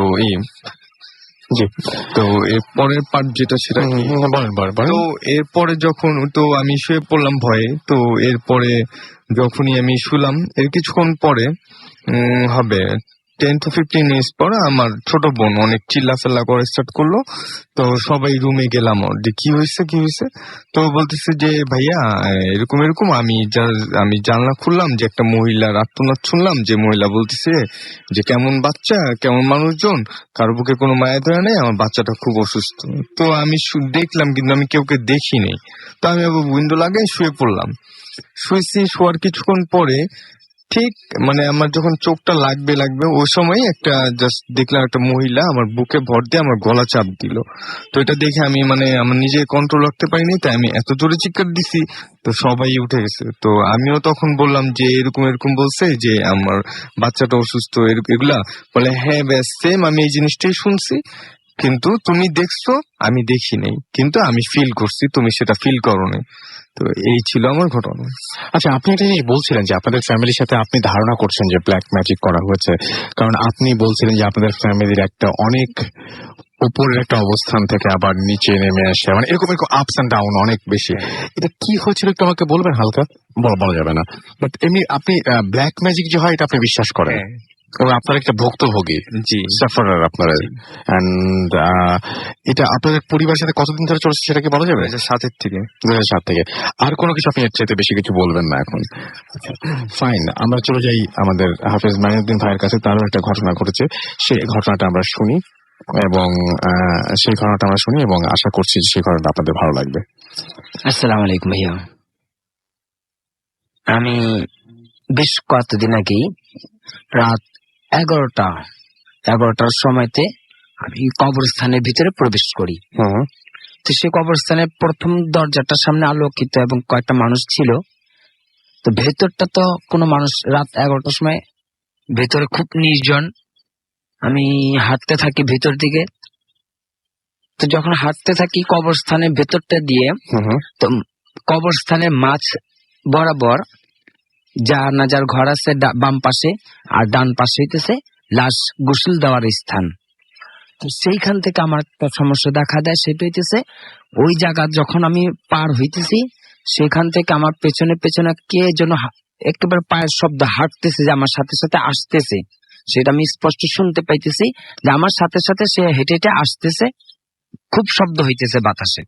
তো সেটা আমি একটু ভয় পেলাম না, কারণ এটা আমি অভ্যস্ত আছি, কবরস্থান আমার সাথে এরকম অনেকবার অহরহ হয়েছে। সেই জন্য সেটা আমি খুব চিন্তা করিনি বা কোনো ভয় কোনো কারণ করিনি। আমার নিজের মতো আমি হাঁটতে শুরু করলাম। হাঁটতে হাঁটতে আমি খুব ভেতরে যখন দিকে যাই আরো সামনে, তো সামনে আমার বাম পাশের দিকে দেখি যে একটা কবর খোঁড়া আছে, যেটা রাত্রে 11টার পরে লাশ দাফন দেওয়া হয় না কবরস্থানে, দিনের বেলা দেবে। তো সেই কবরস্থানে যে কবরটা খোঁড়া, সেই কবর খোঁড়ার সামনে গিয়ে আমি একটু দাঁড়ালাম। দাঁড়িয়ে দেখি সেই কবরটা বেশি দিনের নয়, অনেক পুরনো না, খুব কাছাকাছিরই, 3-4 মাসের হবে। সেটি লাশটা যে কবর খোঁড়া হয়েছে, পুরো একটা মাথার কঙ্কাল সে মাটির স্তূপের মধ্যে রয়ে গেছিল। সেটা আমি হাত দিয়ে ধরলাম, ধরার পর আমি খুব এটা চোর পার করলাম, দেখি যে শক্ত, অর্থাৎ লাশটা একেবারে নতুনের মতো, একেবারে নষ্ট হয়ে যায়নি। এরপরে মাটির ভিতর থেকে বড় বড় হাড়গুলো, পায়ের হাড়গুলো ছিল, অনেকগুলো হাড়গুলো ছিল। আমি একটা করে মাটির ভিতর থেকে বের করতে লাগলাম, যে আমি দেখি যে কতগুলো আর কি কি বের হয় এটার থেকে। তো মাথার যে কঙ্কালটা, সেটা আমি হাতে রাখলাম। তারপর পায়ের হাড়গুলো হাতে নিলাম, অনেক ছোটখাটো হাড়গুলো নিলাম, নিয়ে একটা সাইডে করে রাখতে লাগলাম। সেই মুহূর্তে আমার পাশে, ডান পাশে সেই ছায়াটা এসে দাঁড়ায়। ও যে এসে দাঁড়ালো, দাঁড়ানোর পরে আমার দিকে এইভাবে ঝুঁকে সে আমাকে দেখলো। সেটাও আমি দেখছি, কিন্তু তবু আমি কোনো ভয়ের কোনো করিনি। এরপর আমি যে মাটি যে উঠানো হয়েছে কবর খোদাই করে, সেই মাটিটা খুব সুন্দর ভালো লাগতেছিল, ল্যাম্পপোস্টের আলোতে তেল তেল করতেছে এবং খুশবু একটু বেরিয়েছে। তো আমার খুব ইচ্ছে জাগলো মনে ভিতরেই, আমি সে কবরের মাটিটাকে নিজের শরীরে মাখা শুরু করে দিছি। মুখের মধ্যে পুরো মুখটাকে মালিশ করলাম, 2 হাত পুরো শরীরটাতে আমি মালিশ করতে লাগলাম। এমনিতেই কেন করতেছি বা এটা জানি না, আমার ভালো লাগতেছিল, মানে গন্ধটা, মাটিটা আমার কাছে খুব ভালো লাগতেছে বলে আমি ঘুরতে থাকলাম। তখনই আমার শরীরটা একটু ভালো হয়ে যায় এবং সেই ছায়াটা আমার কাছেই থাকে। এরপর সে মাথার কঙ্কালটা নিয়ে এবং কিছু হাড়গোড় নিয়ে আমি কবর যে খোড়াই করা হয়েছে সে কবরটাতে লাফ দিয়ে নিচে নামার পরে সেই মাথার মুখোশটা আমি বালিশ হিসেবে মাথায় রেখে এর উপরে মাথা দিয়ে আমি লম্বা করে কবরের নিচটাতে শুয়ে পড়ি। আমি আকাশের দিকে তাকালাম। মানে কেন করেছেন এটা? মানে এটা খুব স্বাভাবিক কিছু না। ভেতরটাতে ভয়, কবরের ভেতরে যে একটা মানুষ থাকতেছে, কবরের মধ্যে যে মানুষ শুয়ে থাকে, সেটা আমি অনুভূতি করতে চাচ্ছিলাম যে কেমন লাগতে পারে, কি হতে পারে, কি হয়। এবং এটাই আমার সবচেয়ে আগ্রহ ছিল যে আমি একটু শুয়ে দেখি কেমন লাগে। যখন আমি লম্বা হলাম, সেই মাথার এই যে কঙ্কালটা মাথায় রেখে সেই মুহূর্তে আমি দেখি যে ছায়াটা আমার সাথে ছিল উনি আমার পায়ের কাছে এসে এক মুঠ করে মাটি দেওয়া শুরু করছে। মাটি আমার কাছে পড়তেছে না, কিন্তু আমি দেখতেছি উনি মাটি নিচে পায়ের সামনে এক মুঠ করে মাটি দেওয়া শুরু করলো। এর কিছুক্ষণ পরপরই দেখি আমার ডান পাশ বাম পাশ আরো অনেকগুলো এরকম তার মতো ছায়া আসলো, তারাও এক মুঠ করে মাটি দেওয়া শুরু করলো। আমি ভিতরে একটা ভয় লাগলো যে পুরো মাটি না আবার ঢেলে দেয়, কিন্তু মাটি পড়তেছে না, ওরা দিতেছে। তখন আমি উঠার চেষ্টা করি, আমি উঠে পড়তে চেষ্টা করি। আমার ডান হাত বাম হাত কে যেন ধরে রাখে এবং দুটা পা এক হাতেই চাপ দিয়ে ধরে রাখে, আমাকে উঠতে দিতেছে না, আমাকে চাপ দিয়ে নিচের দিকে দাবিয়ে রাখছে। আমি খুব দস্তাদস্তি করি এগুলোর সাথে, আমি ওঠার জন্য খুব চেষ্টা করি। আমার খুব শরীরের সমস্যা হয়ে যায়, পুরো শরীর ব্যথা এবং কেমন যেন অবস্থা খারাপ হয়ে যায়। খুব দস্তাদস্তি করবো, আমি উঠে দাঁড়ালাম। এখন উপরে যে উঠবো সেটাও পারতেছি না, কারণ ওটা তো উঁচু। নামার সময় তো আমি লাফ দিয়ে নেমে গেছি, এখন উপরে যে উঠবো সেটা তো উঁচু জায়গা, উঠা যাচ্ছে না। মাটি যে খোঁড়া হয়েছে এর কিছু দূরেই চাটাই এবং বাঁশ ছিল, যে লাশটা দাফন দেওয়া হবে ওটার জন্য রাখা। কেমন করে যেন দুটা বাঁশ এই সেই কবরের মধ্যে পড়লো। আমি সেই বাঁশ দুটোকে খাড়া করে সেই বাঁশ দুটো সাহায্যে আমি উপরে উঠে আসি।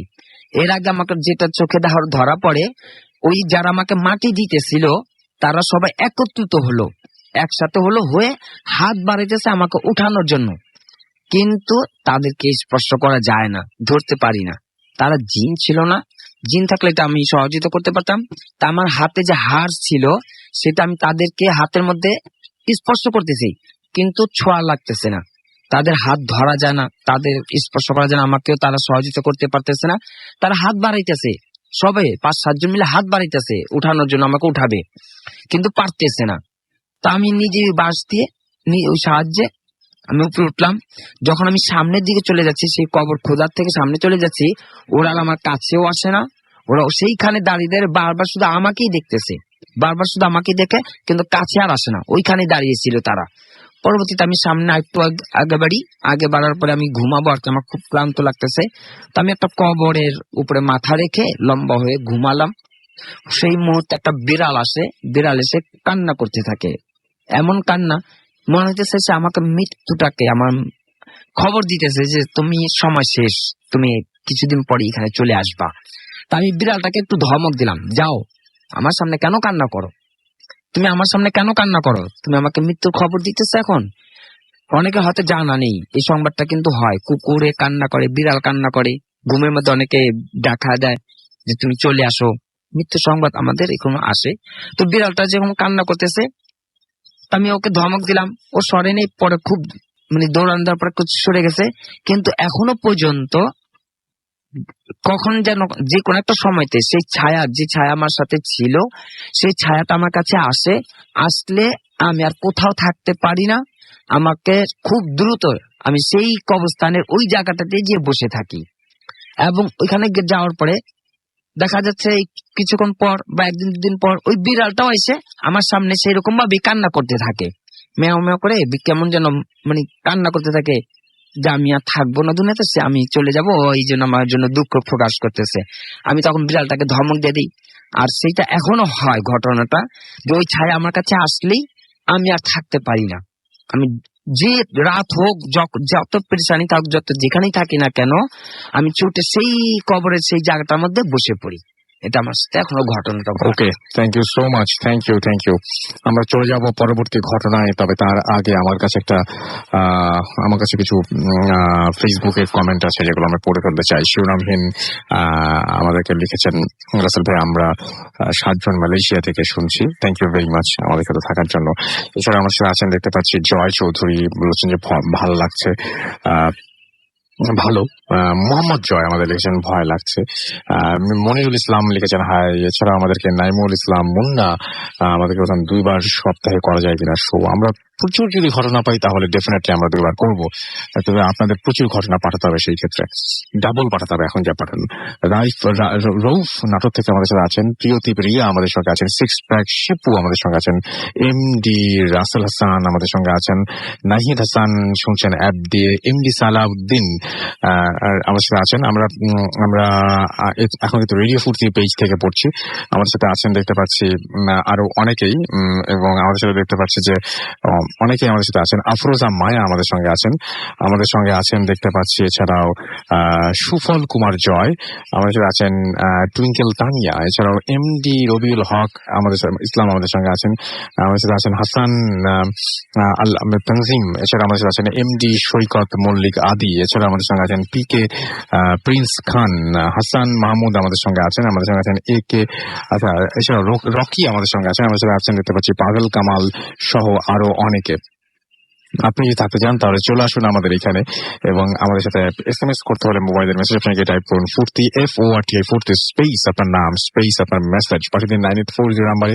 যদি আমাদের ইমেল করতে চান, আমাদের ইমেল অ্যাড্রেস হচ্ছে bhutfm@radio40.fm, which is BHWTFM@radio4j.fm। আপনার নাম, ঠিকানা এবং ফোন নাম্বার সহ আপনার জীবনে ঘটেছে বা আপনার জানা সেটা ঘটনা লিখে পাঠিয়ে দিন আমাদের কাছে। ঘটনার শুরুতে অবশ্যই উল্লেখ করুন যে ঘটনাটি আপনি স্টুডিওতে এসে শেয়ার করতে চান, নাকি আপনি চান আপনার ঘটনা আমরা পড়ে শোনাই। যারা দেশের বাইরে রয়েছেন তারা সরাসরি অডিও ক্লিপ পাঠিয়ে যেতে পারেন, আমাদের লিখতেও পারেন, যা ইচ্ছা আপনার। আমরা চলে যাব ঘটনায়, তবে তার আগে একটা ইমেইল পড়বো। ডিয়ার রাসেল ভাই, I'm one of the huge fan from Assam, India. Recently we have made an Indian fan club of Bhut FM একটা fan club করছেন তারা Facebook page, so that all the listeners যারা ইন্ডিয়াতে থাকেন তারা হচ্ছে they can get equal chance to share their experiences.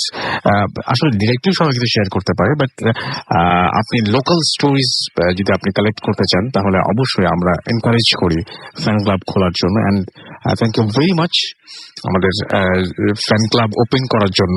And তিনি বলেন যে I am requesting you to share the page. আচ্ছা, আমি তো আপনাদের বলে দিলাম আপনাদের পেজের কথা, এবং আপনারা তিনি বলছেন যে চাই যে সবাই আমাদের এখানে পেজে শেয়ার করুক। ওকে, আমাদের সঙ্গে আপনারা শেয়ার করতেই পারেন, অ্যান্ড হতেই পারে সেটা। আর যাই হোক, আমরা এখন চলে যাব পরবর্তী ঘটনায়। আমাদের সঙ্গে যে ঘটনাটি শেয়ার করছেন তার নামটা দেখি উনি যদি বলতে বলেন তাহলে বলবো। আসসালামু আলাইকুম রাসেল ভাই।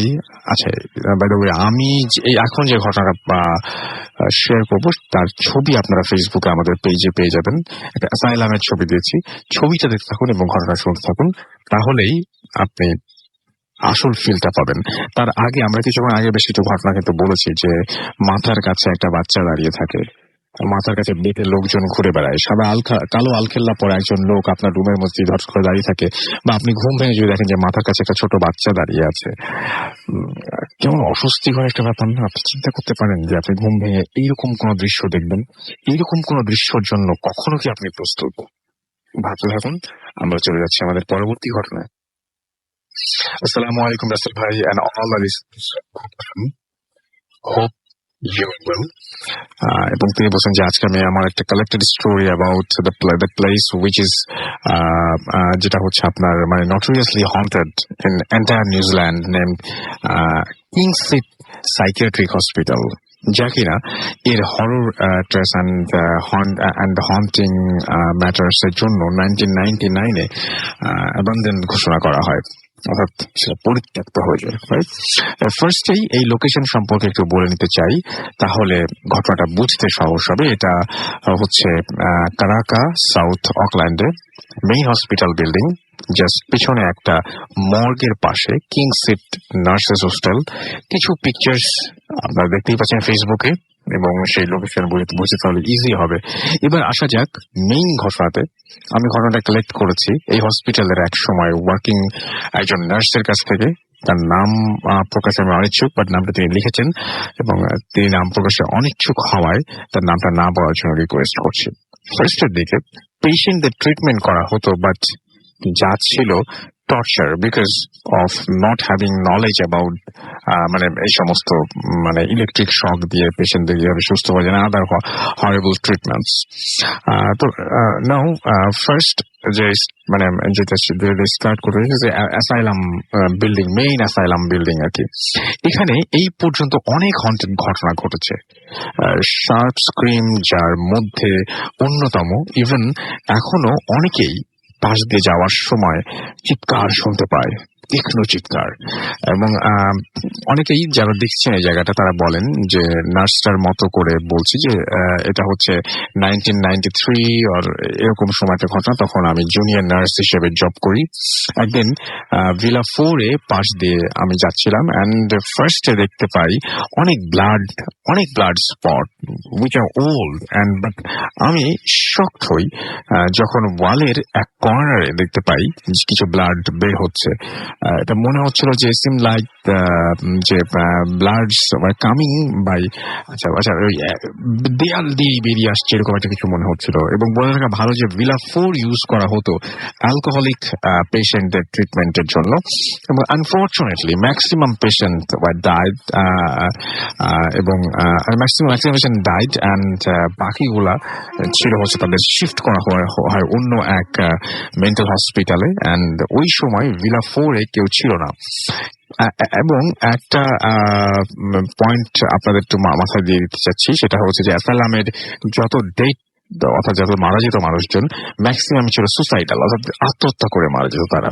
আবার মোস্ট হন্টেড যে পার্টটা এই মর্গের সেটা বলি, সেটা হচ্ছে যে নার্সিং হোস্টেল থেকে স্ট্রেট ওয়েটা দেখা যেত। এবং একদিন রাত 11টা-12টার দিকে হবে এবং কতটা সময় ঠিক আমি মনে করতে পারছি না, আমি কোনো এক কারণে লবিতে যাই এবং দেখতে পাই যে something was moving inside the morgue এবং ফার্স্টে ভাবলাম হয়তো কোনো ডেড বডি রাখার অথবা নেওয়ার জন্য কেউ হয়তো ভিতরে গেছে। বাট এরপর যা দেখলাম তা দেখার জন্য আমি হয়তো মানে কখনোই ওয়ার্ল্ডে কখনো কেউ প্রিপেয়ার থাকবে না। ইয়েলো লাইটস এর আলোতে স্পষ্ট আমি দেখলাম, একটা হলুদ লাইটের আলোতে আমি দেখতে পেলাম যে হসপিটালে ডেড মানে একজন ডেড পেশেন্ট কাফনের কাপড় পরা জাস্ট উঠে দাঁড়াচ্ছে, আবার তার চোখ এবং তার চোখ বন্ধ, কিন্তু সে উঠে দাঁড়াচ্ছে কাফনের কাপড় পরে, সাদা কাপড় পরে উঠে দাঁড়াচ্ছে।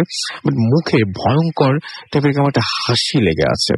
এটা দেখার পর মানে আমি জাস্ট নিজেকে ঠিক রাখতে পারিনি, ধরে রাখতে পারিনি, আমি জাস্ট ফেইন্ট হয়ে যাই। পরের দিন আমি নিজেকে হসপিটালে নার্সিং কেয়ারে আবিষ্কার করি অ্যান্ড তারপর আমি আমার এক কলিগকে জিজ্ঞেস করলে তার কথা শোনার পর আমার অবস্থা আরো খারাপ হয়ে যায়। এবং কারণ অ্যাকর্ডিং টু হার স্পিচ আমাকে মর্গের পাশে ফেইন্ট অবস্থায় পড়ে থাকতে পাওয়া যায়। এবং মানে এটা হচ্ছে যে এবং এক ওয়ার্ড বয় আমাকে বাঁচায় ওখান থেকে এবং নার্সিং কেয়ারে নিয়ে যায়। তখন আমার মাথায় সত্যি কিছু কাজ করছিল না, আমি ছিলাম লবিতে। মর্গ নিয়ে আরো বেশ কিছু ঘটনা রয়েছে। এবার আসা যাক নার্সিং হোস্টেলের ঘটনায়। এবং এখানে বেশ কিছু নার্স এই পর্যন্ত উইদাউট এনি রিজন সুসাইড করেছে, যার মধ্যে আমাদের খুব ক্লোজ এক ফ্রেন্ড ছিল। আগের দিন ও আমাদের সাথে খুব সুন্দর করে ভালোভাবে কথা বললো, খুবই মানে খুশি, খুব ভালো আছে। এবং পরের দিন তার সুইসাইডের নিউজ পেয়ে আমরা খুবই শকড হয়ে যাই। ঘটনাটি ঘটে আমার এক ফ্রেন্ড, তার নামটা বলবেন না, তার সাথে। এবং একদিন রুমে একা ছিল তখন প্রায় দুপুর 2টা বাজে। হঠাৎ আবিষ্কার করি আমরা যে কিছু একটা পড়ে যাওয়ার শব্দ। অ্যান্ড আমরা চোখ খুলে যা দেখতে পাই সেটা দেখার জন্য আমরা মেন্টালি মানে কন্ট্রোল রাখতে পারি। সেটা ছিল একজন নার্সের ড্রেস পরা একটা মেয়ে এবং যে হচ্ছে ফাঁসিতে ঝুলছে অ্যান্ড তার চুল দিয়ে মুখ ঢাকা, তার মুখ থেকে টপ টপ করে ব্লাড পড়ছিল। এবং এই ব্লাড পরে ওই ফ্রেন্ডকে ফেইন্ট অবস্থায় আমরা রুম থেকে রেস্কিউ করে নিয়ে যাই। আর তারপর থেকে অনেক দিন সে মেন্টালি সিক ছিল। ছিল। এবং এবার আসছে এক মর্গের ঘটনায়। একটা ছেলে, সে মর্গের ডেড বডিজ তারা হচ্ছে ক্যারি করে নিয়ে আসে, এবং 9টা বা 10টা রাত এরকম একটা সময়ে একটা বডি সে ফ্রিজে রেখে বের হবে, এমন সময় সে হঠাৎ করে বুঝতে পারে যে মর্গের রাইট কর্নারে যেদিক কিনা ডোম, ওইখানে ইকুইপমেন্ট বা লোহার জিনিসপত্র, ওইখানে লোহার কিছু একটা শব্দ হচ্ছে। ফার্স্টে সে ভাবলো হয়তো কোনো পোস্টমর্টম হচ্ছে, ডোম কাজ করছে, বাট উইদিন আ মিনিট তার মনে হলো যে আজকে তো ডোম নেই। সো সে চেক করার জন্য যায় অ্যান্ড দেখতে পায় যে টেবিলে একটা বডি রাখা, এবং সে কিছুতে মিলাতে পারে না, কারণ সবগুলো ফ্রিজার লক করা ছিল, অ্যান্ড কি থাকে অনলি তার কাছেই বডি বের করতে হলে তার কাছ থেকে কি নিয়ে তারপর বডি বের করতে হয়। অ্যান্ড সে নিজেও কোনো বডি বের করে নাই, কারণ সে পোস্টমর্টম এই সম্পর্কিত কোনো কাজ জানেই না। দেন এটা কিভাবে সম্ভব? তারপর সে লাশ নিয়ে কাজ করে, এবং অনেক যেহেতু এবং সে অনেক সাহসী ছিল, তারপর বডিটা সে স্ট্রেচারের মধ্যে নিয়ে ফ্রিজারে নিয়ে যায়, অ্যান্ড তখন সে দেখতে পায় যে একটা উইন্ডো খোলা, জানালা একটা খোলা, এবং ওইখানে কোন একটা মানে বডি নেই, বাট একটু আগেও সেটা এখানে ছিল, অ্যান্ড সবগুলো জানালাই বন্ধ ছিল। এবার সে সত্যি ভয় পেয়ে যায়, এবং তারপর সে যে নিজেকে আর ওইখানে সামনে রাখতে পারেনি, ফ্রিজ এবং একটা ফ্রিজ ছিল ওখানে, এবং সেখানে সে রাখে, এবং খুব ফাস্ট সে মর্গ থেকে বের হয়ে আসে। এখন আসা যাক অ্যাসাইলাম বন্ধ হওয়ার কয়েক ইয়ার্স পরের ঘটনায়, এবং আমার বাসা এখান থেকে খুব একটা দূরে না, অ্যান্ড এটা আমার নিজের প্রত্যক্ষ করা এক ঘটনা। এবং একদিন আমি এর পাশ দিয়ে ড্রাইভ করে যাচ্ছিলাম, অ্যান্ড হর্টিকালচার এরিয়াতে রোড সাইড থেকেও দেখা যায়, যখন আমি পাস করছিলাম আমি ক্লিয়ার দেখতে পাই যে কয়েকজন লোক মেন্টাল পেশেন্টের ড্রেস পরা, এবং তারা হাঁটছে। অ্যাসাইলাম তো অ্যাবান্ড হয়ে গেছে বেশ কিছু বছর আগে। আমি ব্যাপারটা বুঝতে পারি নাই, বাট আমি খুব একটা মানে সাহসী না, তাই ভয় পাই অনেক, এবং খুব স্পিডে গাড়ি নিয়ে এই এলাকা থেকে বেরিয়ে আসি। এবং আমাকে তারপরে তিনি লিখেছেন যে আমি আরো অনেক ঘটনা কালেক্ট করেছি, এবং ঘটনাটা আমাকে যদি বলেন তাহলে আমি এগুলো পাঠাতে পারবো। খুবই আনইউজুয়াল। এই ছিল আমার নিজের ঘটনা কালেক্ট করা, story about king seat hospital. স্টুডিওতে যে শেয়ার করা পসিবল না, তাই ভালো লাগলে পড়ে শোনাবেন। ফাহাদ লিখেছেন অকল্যান্ড থেকে। Thank you very much Fahad. আশা করছি আপনি আমাদেরকে আরো ঘটনা পাঠাবেন, আমরা আপনাদের এই ঘটনাগুলো শেয়ার করতে পারবো আমাদের লিসনারদের সাথে। সো একটা ছোট্ট বিরতিতে যাবো, বিরতির পরে আবারও ফিরে আসবো। সেই পর্যন্ত আশা করছি আমাদের সঙ্গে থাকবেন। স্টে টিউনড রেডিও ফুর্তি, and don't stop the Furti. Bhoot FM.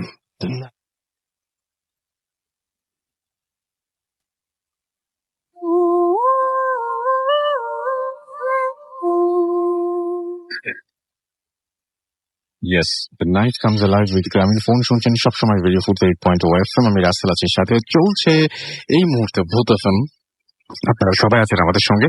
এখন চলে যাবো আমাদের অতিথির কাছে। নাম উনি বলবেন না, এবং আমরা তার ঘটনা শুনবো। আচ্ছা, আপনি বলছেন আপনার প্রবলেম হয়, আপনার প্রবলেমটা কি বলা যাবে? প্রবলেম বলা যাবে। আচ্ছা ঠিক আছে, আপনি আপনার মতো করে বলেন। আমি আমার সেকেন্ড স্টোরিটা বলতে চাচ্ছি। সেটা হলো 2017 সালের 26শে মার্চ। হ্যাঁ, তো এটা হলো আমার ফ্রেন্ডের একটা ফ্যামিলি প্রোগ্রাম ছিল। তো সেই দিনে আমার বাসায় ড্রাইভার ছিল না। আমি শুধু একটু বলি যে আপনি ছবি তুলতে রাজি হননি, ওনার ছবি আমরা ফেসবুকে দিতে পারিনি। ওকে জি। তো দেখা গেছে আমার ফ্রেন্ডের ফ্যামিলি প্রোগ্রাম, তো আমার যাওয়া লাগবেই। তো আমি নিজেই ড্রাইভ করতে পারি। সো আমি আবার একটা প্রবলেম কি, আমি পার্কিং থেকে কার বের করতে পারি না। সো আরেকটা ড্রাইভার আমাকে কারটা পার্কিং থেকে বের করে দিল। তখনই জাস্ট আমাদের বের হওয়ার 2টা গেট, তো ইন আউট। তো একটা যেটাতে আউট, ওইটার এখানে দেখলাম একটা বুড়া মহিলা বসে আছে। সে বেশ দলামস্ত করে বসে আছে। তো দারুণ বলে এই সরো সরো সরো। তো তখনই ড্রাইভার যখন গাড়িটা আমাকে বের করে দিল, তো আমি আমার ওয়ালেট থেকে 10 টাকা বের করে তাকে দিলাম। তো দিয়ে আমি সুন্দর মতো আমি গাড়ি বের করে আমি চলে আসলাম। তো যাচ্ছি, সব গাড়িতে গানও চলতেছে, উইন্ডো খোলা, সব খোলা। তো সুন্দর মতো যাচ্ছি, যেই আমি শ্যামলী ক্রস শ্যামলীর ওইখানে গেলাম, তখনই জাস্ট আমার গাড়ির যে ফ্রন্ট মিরর, তো ওইটা চোখ পড়লো, দেখলাম সেই মহিলাটা, বৃদ্ধা মহিলাটা আমার গাড়ির পিছনে বসা। সে দেখে একটা হাসি দিল। তখন আমি কি করব, ওই সময় মানে রাত 9টার মতো বাজে। ওই ওই রোডটাতে দেখা যায় অনেক ট্রাক অনেক চলে।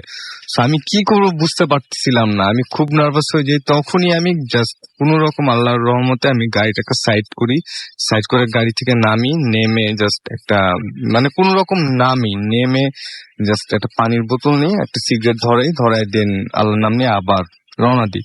তো তখন আমি আমার ফ্রেন্ডের পাশে রিচ করি, তো আমার ফ্রেন্ড আমাকে বলে, কি ব্যাপার, তুই গাড়িতে এসি ছাড়া ছাড়া কিন্তু তোর শার্ট পুরো ঘামে ভিজে গেল কেন?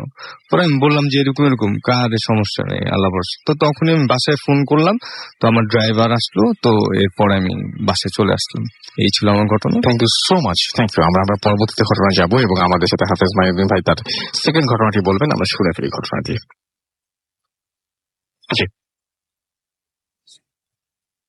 আরেকবার বলতে হবে প্লিজ। আমি সন্ধ্যার সময় মাগরিবের আজানের পরবর্তীতে আমি আজিমপুর কবরস্থানে যাবো এমন একটা পরিস্থিতি ছিলাম। জি। তো রাস্তা দিয়ে যাচ্ছি কবরস্থানের দিকে, কিন্তু সেখানে আমি পৌঁছাতে পারিনি, কবরস্থানে পৌঁছাতে পারিনি। কেমন করে আমি অন্য পথে হাঁটা শুরু করে দিলাম। যেখানে আমি গেছি সেখানে একটি পারিবারিক কবরস্থানই ছিল, সেখানে 7, 8, 9টা মতো একটা কবর।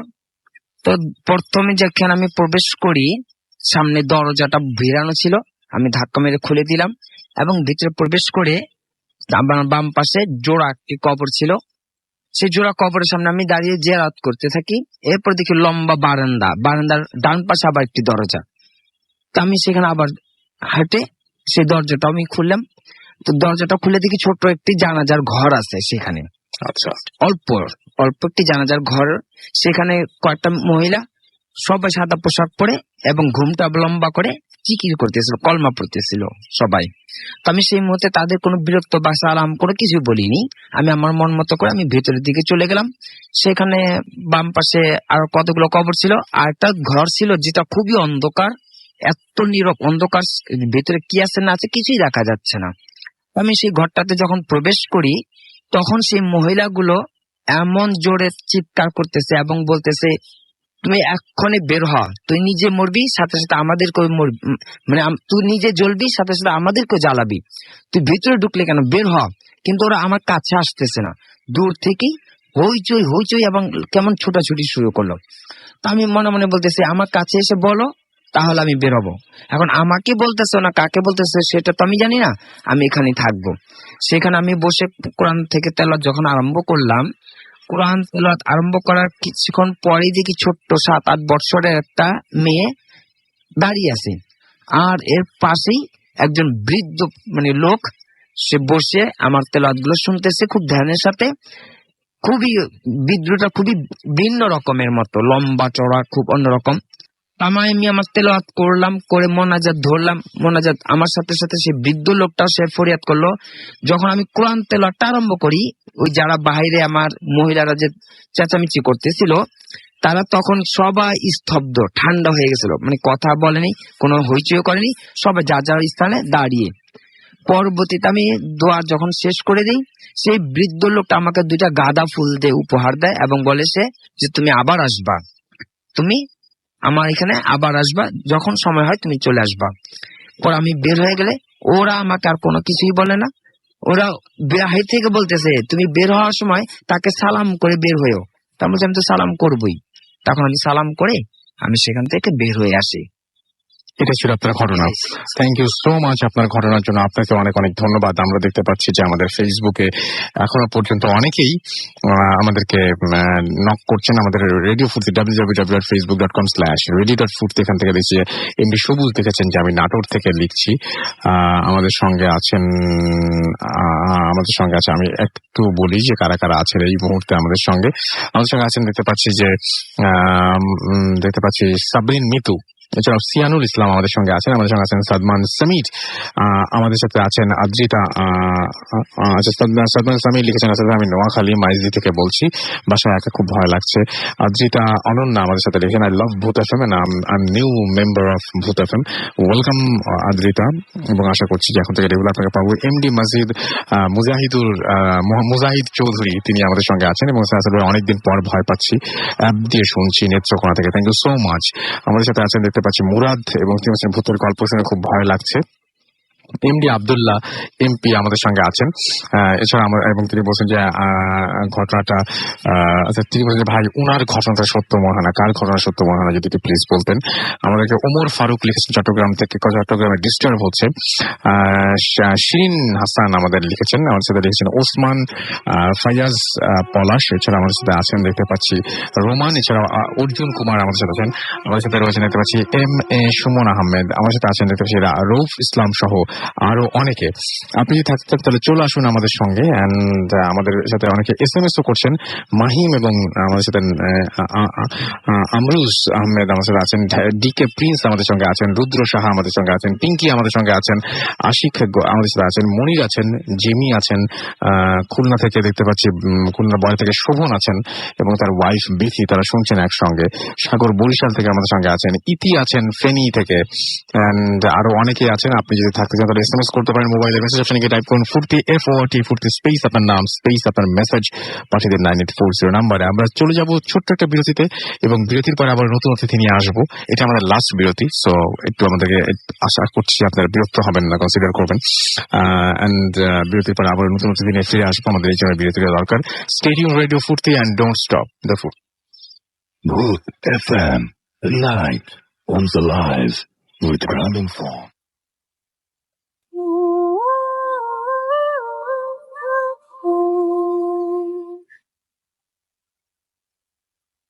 Yes, the night comes alive with গ্রামীণ ফোন। শুনছেন সব সময় রেডিও 8.2 FM। আমি রাসেল আজির সাথে, আমার সাথে রয়েছে মাসুম ভাই এবং আজকের অতিথিরা। আমরা কথা না বাড়িয়ে, যেহেতু সময় খুব কম, ঘটনা অনেক বেশি, আমরা ঘটনায় চলে যাচ্ছি। আমরা চলে যাচ্ছি আফরান ভাইয়ের কাছে। আপনার ভাইয়ের প্রথম ঘটনাটা আপনাদের নিশ্চয়ই অনেক অনেক অনেক বেশি ভালো লেগেছে, অ্যান্ড সেকেন্ড ঘটনাটা সারপ্রাইজিংলি ফার্স্ট যে ঘটনা তার চাইতে অনেক বেশি ভালো। সো আমার মনে হয় আপনারা অনেক বেশি এনজয় করবেন, আশা করছি আপনাদের অনেক বেশি ভালো লাগবে। চলুন শুনে আসি। আসসালামু আলাইকুম লিসেনার্স, এখন যে ঘটনাটা আমি শেয়ার করবো এটা সিলেটের ঘটনা। তো সিলেটের যেই স্থানটাকে কেন্দ্র করে ঘটনাটি প্রথম সূত্রপাত হয়, সেই স্থানটির বর্ণনা আমি প্রথমে দিই। স্থানটি সিলেটের একদম মেইন শহরেরই মজুমদার পাড়ায় TNT কলোনি। যারা অন্তত সিলেটে আছেন, অন্তত তারা এই TNT কলোনি বা মজুমদার পাড়া অবশ্যই চিনবেন, এবং তারা TNT কলোনি সম্পর্কে অবশ্যই এই হন্টেড প্লেসের সম্পর্কে অবগত আছেন। আমি ওই স্থানটা সম্পর্কে আজকে একটা ঘটনা আমি শেয়ার করতে চাই। আমি যার কাছ থেকে মানে এই ঘটনাটি শুনেছি সেটা আমার বন্ধু, ওই মজুমদার পাড়াই বাড়ি, তার নাম রোহান শাহ। ওর কাছ থেকে আমি ঘটনাটা পেয়েছি আর কি। তো ঘটনাটি যার সাথে ঘটে তার নাম হচ্ছে ধীমান সিংহ। উনি মণিপুরী সম্প্রদায়ের একজন লোক। তো উনি শাহজালাল বিশ্ববিদ্যালয়তে জেনেটিক ইঞ্জিনিয়ারিং এর স্টুডেন্ট ছিলেন। আচ্ছা, তো উনি মজুমদার পাড়াতে একটি টিউশনি করতেন। ঠিক টিউশনিটা ছিল সন্ধ্যার ঠিক পরপর, আজানের একটু পরে উনি চলে যেতেন। তা উনি যখন ওনার মেস থেকে বের হতেন, তখন মানে আজান হচ্ছে এমন সময় ওই দিক দিয়ে হেঁটে হেঁটে মানে ওইখানে যেতে যেতে মাগরিবের পরে উনি বাসায় ঢুকতেন। এবং উনি যেতেন যে শর্টকাট যে রাস্তাটা, সেটা ছিল ওই TNT কলোনির ঠিক ওই পাশ দিয়ে। আর TNT কলোনির রাসেল ভাই, এটা কিন্তু স্বাধীনতার কিছুদিন পর থেকে এটা পরিত্যক্ত হয়ে যায়। কারণ হচ্ছে এই স্বাধীনতার সময় এই পাকিস্তানি বাহিনীর এখানে একটা টর্চার সেল ছিল, তো যার কারণে ওইটা স্বাধীনতার পর এটা পরিত্যক্ত হয়ে যায়, এবং এখন এটা পরিত্যক্ত। যারা ওখানে আছেন তারা জানেন এটা, এবং ওই জায়গাটা হন্টেড, এটাও স্থানীয় যারা আছে সেটা তারা জানেন। কিন্তু উনি ওই শর্টকাট পথটাই বেছে নিতেন, যাতে করে তাড়াতাড়ি সেখানে চলে যেতে পারেন, ওই ঘুরে যেতেন না আর কি। তো উনি যখন টিউশনিটা প্রথমে নিলেন, নেওয়ার পরে যখন ওই রাস্তাতে যাওয়া শুরু করলেন, উনি প্রতিদিন রাত্রে একটা স্বপ্ন দেখা শুরু করেন। সেটা হচ্ছে রাত্রে স্বপ্নে ঠিক পুরো মুখমণ্ডল লোমে আবৃত একজন ব্যক্তি বলে যে তুমিও রাস্তা দিয়ে যেও না। শুধু এতটুকুই বলেন, উনি আর কিছু বলেন না। যেহেতু উনি জেনেটিক ইঞ্জিনিয়ারিং পড়তেন, উনি যেহেতু সায়েন্সের স্টুডেন্ট, এগুলো খুব কম বিশ্বাস করতেন, জাস্ট একটা স্বপ্নই মনে করতেন, এগুলো এর বেশি কিছু মনে করতেন না। তো উনি এসব কিছু মনে করতেন না। উনি রাস্তা দিয়ে সবসময় আসা যাওয়া করতেন ওদিক দিয়ে। তো এরকম প্রতিনিয়ত আসা যাওয়া করতেন। আসা যাওয়া করার সময় ঠিক ওই সময় যখন ওই রাস্তাতে যেতেন একজন ব্যক্তির সাথে ওনার সাক্ষাৎ করতো এবং ওনার বয়সী।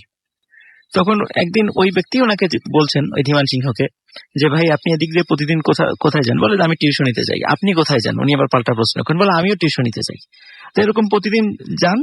2-4 দিন যখন দেখলেন যে একই সময়ে তাদের দেখা হয়ে যাচ্ছে কাকতালীয় ভাবে, একদিন ওনার ফোন নাম্বার চান ধীমান সিংহ, যে ভাই আপনার ফোন নাম্বারটা একটু দেবেন। তো উনি বলেন আমি কোনো মোবাইল ফোন ব্যবহার করি না। তো ভালো কথা, উনি আর এটা নিয়ে কথা বাড়ান নাই। এইভাবে প্রায় 7 দিনের দিন রাসেল ভাই উনি যাচ্ছিলেন ধীমান সিংহ ভাই আর কি।